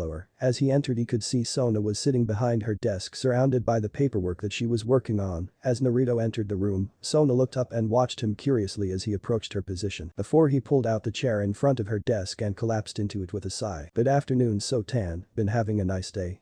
He greeted cheerfully, eyes twinkling as he saw the stern expression she pinned him with. Naruto-sama, how good of you to drop in, hopefully you can shed some light on some of the interesting things I have been hearing. She replied, ignoring his question as she demanded an answer from him in the most polite way she could manage. Oh, you heard about that, did you? Well, you don't have to worry, I will tell you all, though first if I can ask, what have you been told about what happened last night?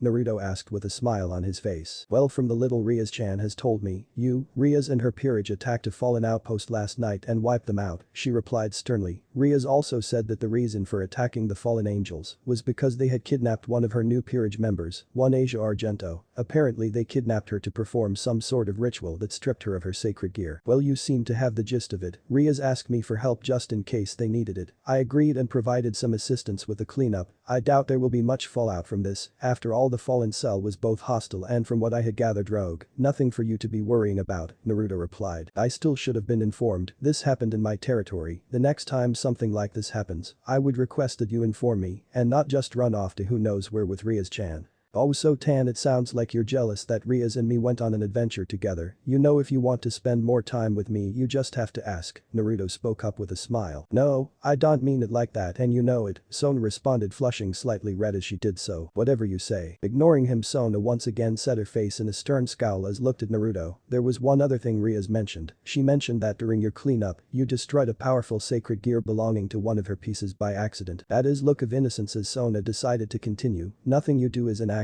What I want to know is why you purposefully destroyed Twilight Healing, especially since you knew doing so would weaken Rias' peerage. You know what is coming, why did you do it? I think Rias has led you to the wrong conclusion here, Sona. Asia Argento did not become a member of Rias' peerage until after the fallen were neutralized. She only told you that she did to cover her ass in case there was some fallout from the incident. Naruto spoke up, gaining a serious look as he heard Sona's accusations. As for why I did it, I honestly didn't know what the sacred gear was. I knew the fall had it, but not what it was. If I had known I might have let the Asia girl keep it, but as it was, Rias was trying to manipulate me, and I don't appreciate that. I only allow you to because of Serafall. So I suppose me destroying the sacred gear was to punish her and also teach her a lesson that power is not everything. It is the bonds that we make with our friends and comrades that make us strong. By reincarnating the nun, I am hoping that Rias will see that just because someone is weak in the beginning doesn't mean that they will stay that way. Bullshit, was Sona's eloquent reply. You may actually believe that, but that is not why you did it. You did it to teach her not to mess with you. Those other things you said, you just thought of those lessons now. Just because I thought of them now doesn't mean they are not true, Sona-chan, Naruto responded smugly, before trying to change the subject. Anyway, what are you working on at the moment? Surely that paperwork isn't all to do with this incident.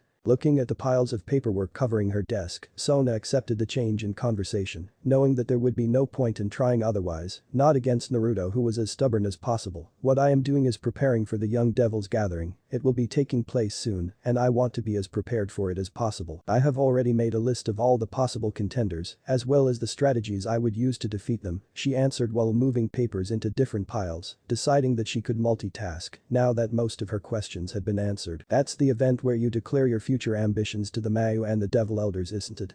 Naruto asked, remembering when Serafall had dragged him to see one of them. He remembered because she had won a bet the day before, the forfeit being that he had to transform himself into a busty blonde bombshell and spend most of the day flirting with whoever Serafall wanted him to. He still got chills when he remembered all those male devils hitting on him. Unsurprisingly, he had made no similar bet since. Yes, that is correct, Sona replied absently as she tried to remember all the members of Sekfara Gare's peerage. So what is your ambition then, Sotan?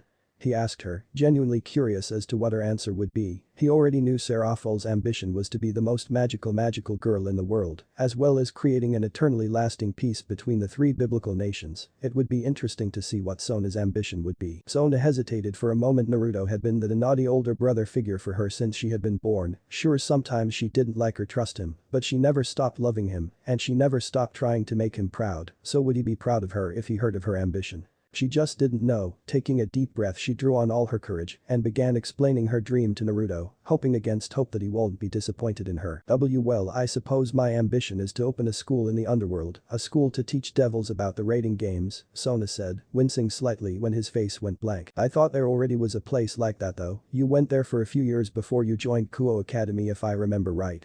Naruto asked her, slightly confused as to what she was getting at. Yes, you're right, there is a school like that, however that school is only available to pureblood devils, Sona replied, trying to explain what she meant. What I want is to open a school that is available to all classes of devil, that way it won't just be high-class devils that have the knowledge, but also reincarnated devils as well. Naruto smiled a bit as he listened to her passionately talk about her dream, her eyes gaining a steely look to them as she explained it. Truly her and her sister are more alike than either of them actually knew. The way I see it is, if reincarnated devils have a place where they can learn about the history of raiding games and devils, along with the strategies and tactics involved in raiding games, then they will be more useful to their king, as they would be able to help the king in devising the plans. It will also set them up for later in life, when they become powerful enough to have their own peerages. At the moment there are barely a couple of dozen reincarnated devils who have peerages, with you being one of them. Compared to the amount of pureblood devils who have them, there is a great imbalance between purebloods and the reincarnated, and my dream is to correct this imbalance, with the school being the first step on the path to reaching my goal, she continued. It has always been a passion of mine. It is even the reason why I came to Kuoh. I wanted to experience a place like this so that I knew what it was like to attend a normal human school, so I could properly understand my peerage members. After she had finished explaining her dreams to Naruto, she paused for a moment and a look of doubt crossed her face. But despite it being my dream, there is a part of me that doubts if it will ever become a reality. We devils are a long-lived race, and so are slow to change. This has been made worse by the fact so many of the older generations want stability and control. It is because of that they fear any true change to devil society, as that may endanger the balance of power in the underworld. Sona finished, a resigned look on her face, almost as if she was close to giving up on her dream before it had even begun. I can understand why you would doubt yourself, Sona, Naruto said in a serious tone of voice, getting Sona's attention immediately. There are many devils that will look down upon your dream, especially those decrepit, useless elders. They look down on reincarnated devils as a means to an end, a temporary solution until they can get pureblood devil numbers back up. No doubt they are already making contingency plans to neutralize the reincarnated devils if they ever get powerful enough to threaten their positions of power. I myself and my peerage am an exception to the rule. The fact that I am so powerful and well connected, and that I can change my appearance, name and identity so much makes me an impossible person to predict or plan for, which is one of the reasons why my existence as Serafall's queen is kept relatively quiet. I pose a threat, a possible rallying point for the ever-growing number of reincarnated devils in the underworld, and that terrifies them. Unfortunately, other reincarnated devils do not possess either my power or skill. That is why I believe your dream to be admirable, Naruto stated, causing Sona to look up at him in surprise, probably expecting him to tell her it was foolish. Take it from one who knows Sona, no matter how wild or how unbelievable your dream may appear, if you stick at it and never stop trying to achieve your dream, then you will succeed. I am proud of you, Sona. As he finished his little speech to Sona, he cold and suppressed the large smile that made its way onto his face as he saw Sona's face lighten up and a brilliant smile appear on her usually serious face, even as tears seemed to form at the corner of her eyes. As he saw this, Naruto just couldn't help himself. The nostalgia he was feeling was too much. You better believe it, Sona, Dadabeo.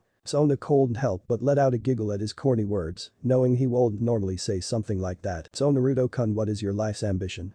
Sona asked happily, quite curious as to what his dream may be. She had heard him justify his past actions in the human world with a number of reasons, but now she was just curious what his main ambition in life is, what has he truly been striving for thousands of years. Naruto was quiet for a moment, considering how best to answer her question. My ambition, my dream I suppose is peace, not just temporary peace, but a long-lasting one, a lasting peace for both mortals and immortals alike, one that lasts an eternity. He finally answered with a smile on his face. Hearing his dream, Sona couldn't help but smile. There was a reason Naruto got on with her sister so well, despite her craziness, it was because deep down they were very similar people. Later that night, they were in a mansion-like house. The house was finely furnished with expensive-looking paintings and furniture, however it seemed wrong, the house didn't really have any identity, there were no pictures of friends or family, no signs of anyone actually living here. Rainer sighed as she lounged on the comfortable leather sofa in the living room of the house. She had woken up here yesterday, just sprawled on the floor, alongside Donaseek, Middleton Calwarner. Ever since they had woken up, they had been looking around trying to work out where they were. However, upon further investigation they found that they could not leave the house. They were trapped here until whoever took them came back, not that it was any real mystery as to who their kidnapper was after all. All four of their memories ended with each of them on the verge of being killed before they were enveloped in shadows and woke up here, and the only person they knew who could do something like that was their mysterious new employer Naruto. Rainer was more than confident that the house they were in belonged to him. I am glad to see you are all making yourselves at home, a voice suddenly spoke up, instantly getting the attention of the four fallen, who were all casually lounging just around the room. Upon turning, the four fallen saw Naruto in all his glory leaning against the door, a slight smile on his face. So how are you all feeling after your little near-death experience last night? Naruto-sama, how wonderful it is to see you, you have our eternal thanks for your intervention on our behalf. Donaseek spoke up, giving a respectful bow as he did so. Well, I did promise you, didn't I? So don't worry about it. Yes, well, we are still grateful. If I may ask, what is the plan now we have failed?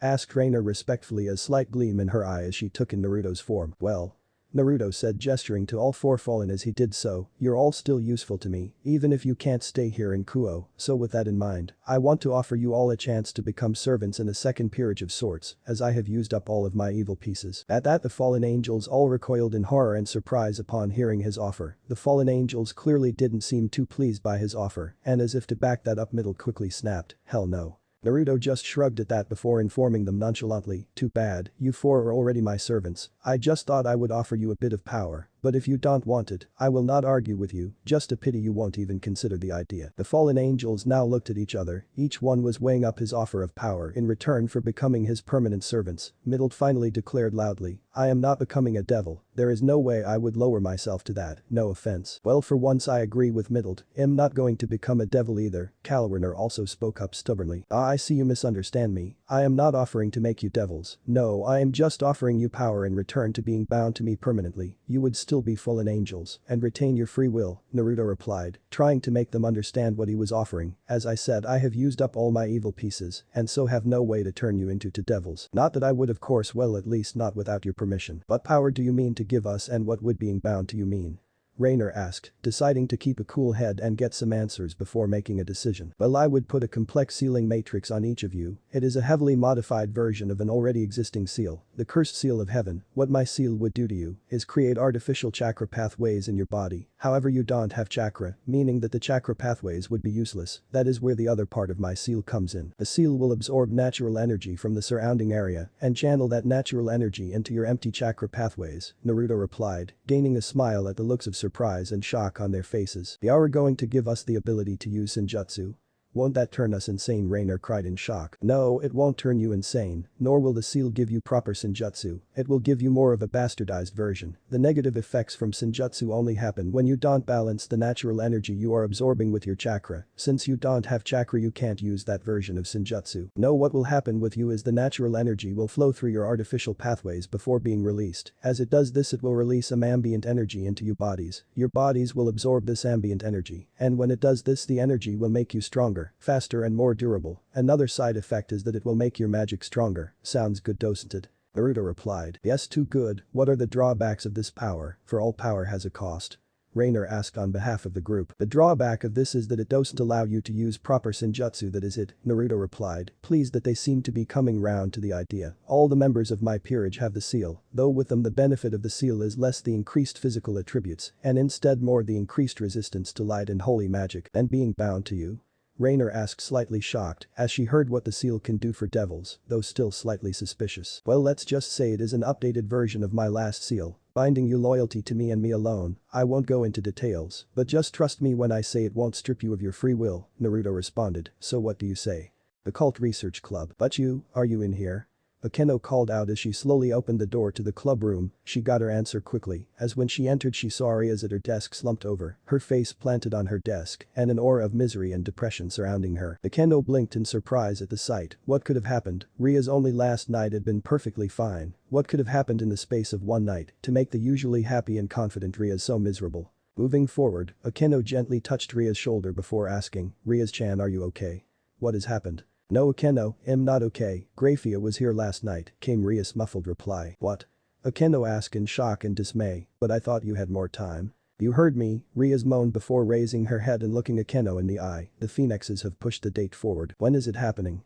Akeno asked softly looking at Rias' tearful face in concern. Riser is coming for a meeting today. At that Akeno winced. Rias wasn't in a strong enough position to save herself at the moment. Is there no way out of it? I've already tried everything, including try to lose my virginity to Issei last night. No, the only chance I have is to try and convince Riser not to do it, but I don't think that will happen, Rias replied, a single solitary tear trickling down her face as she realized she wasn't going to be getting out of this engagement. Well, we will just have to wait for the meeting. Maybe an opportunity will present itself, was Akeno's response as she walked around the desk and embraced Rias. A sad look spreading across her face as Rias cried into her shoulder, letting out all her pent-up misery and fear for the future. Thanks for watching.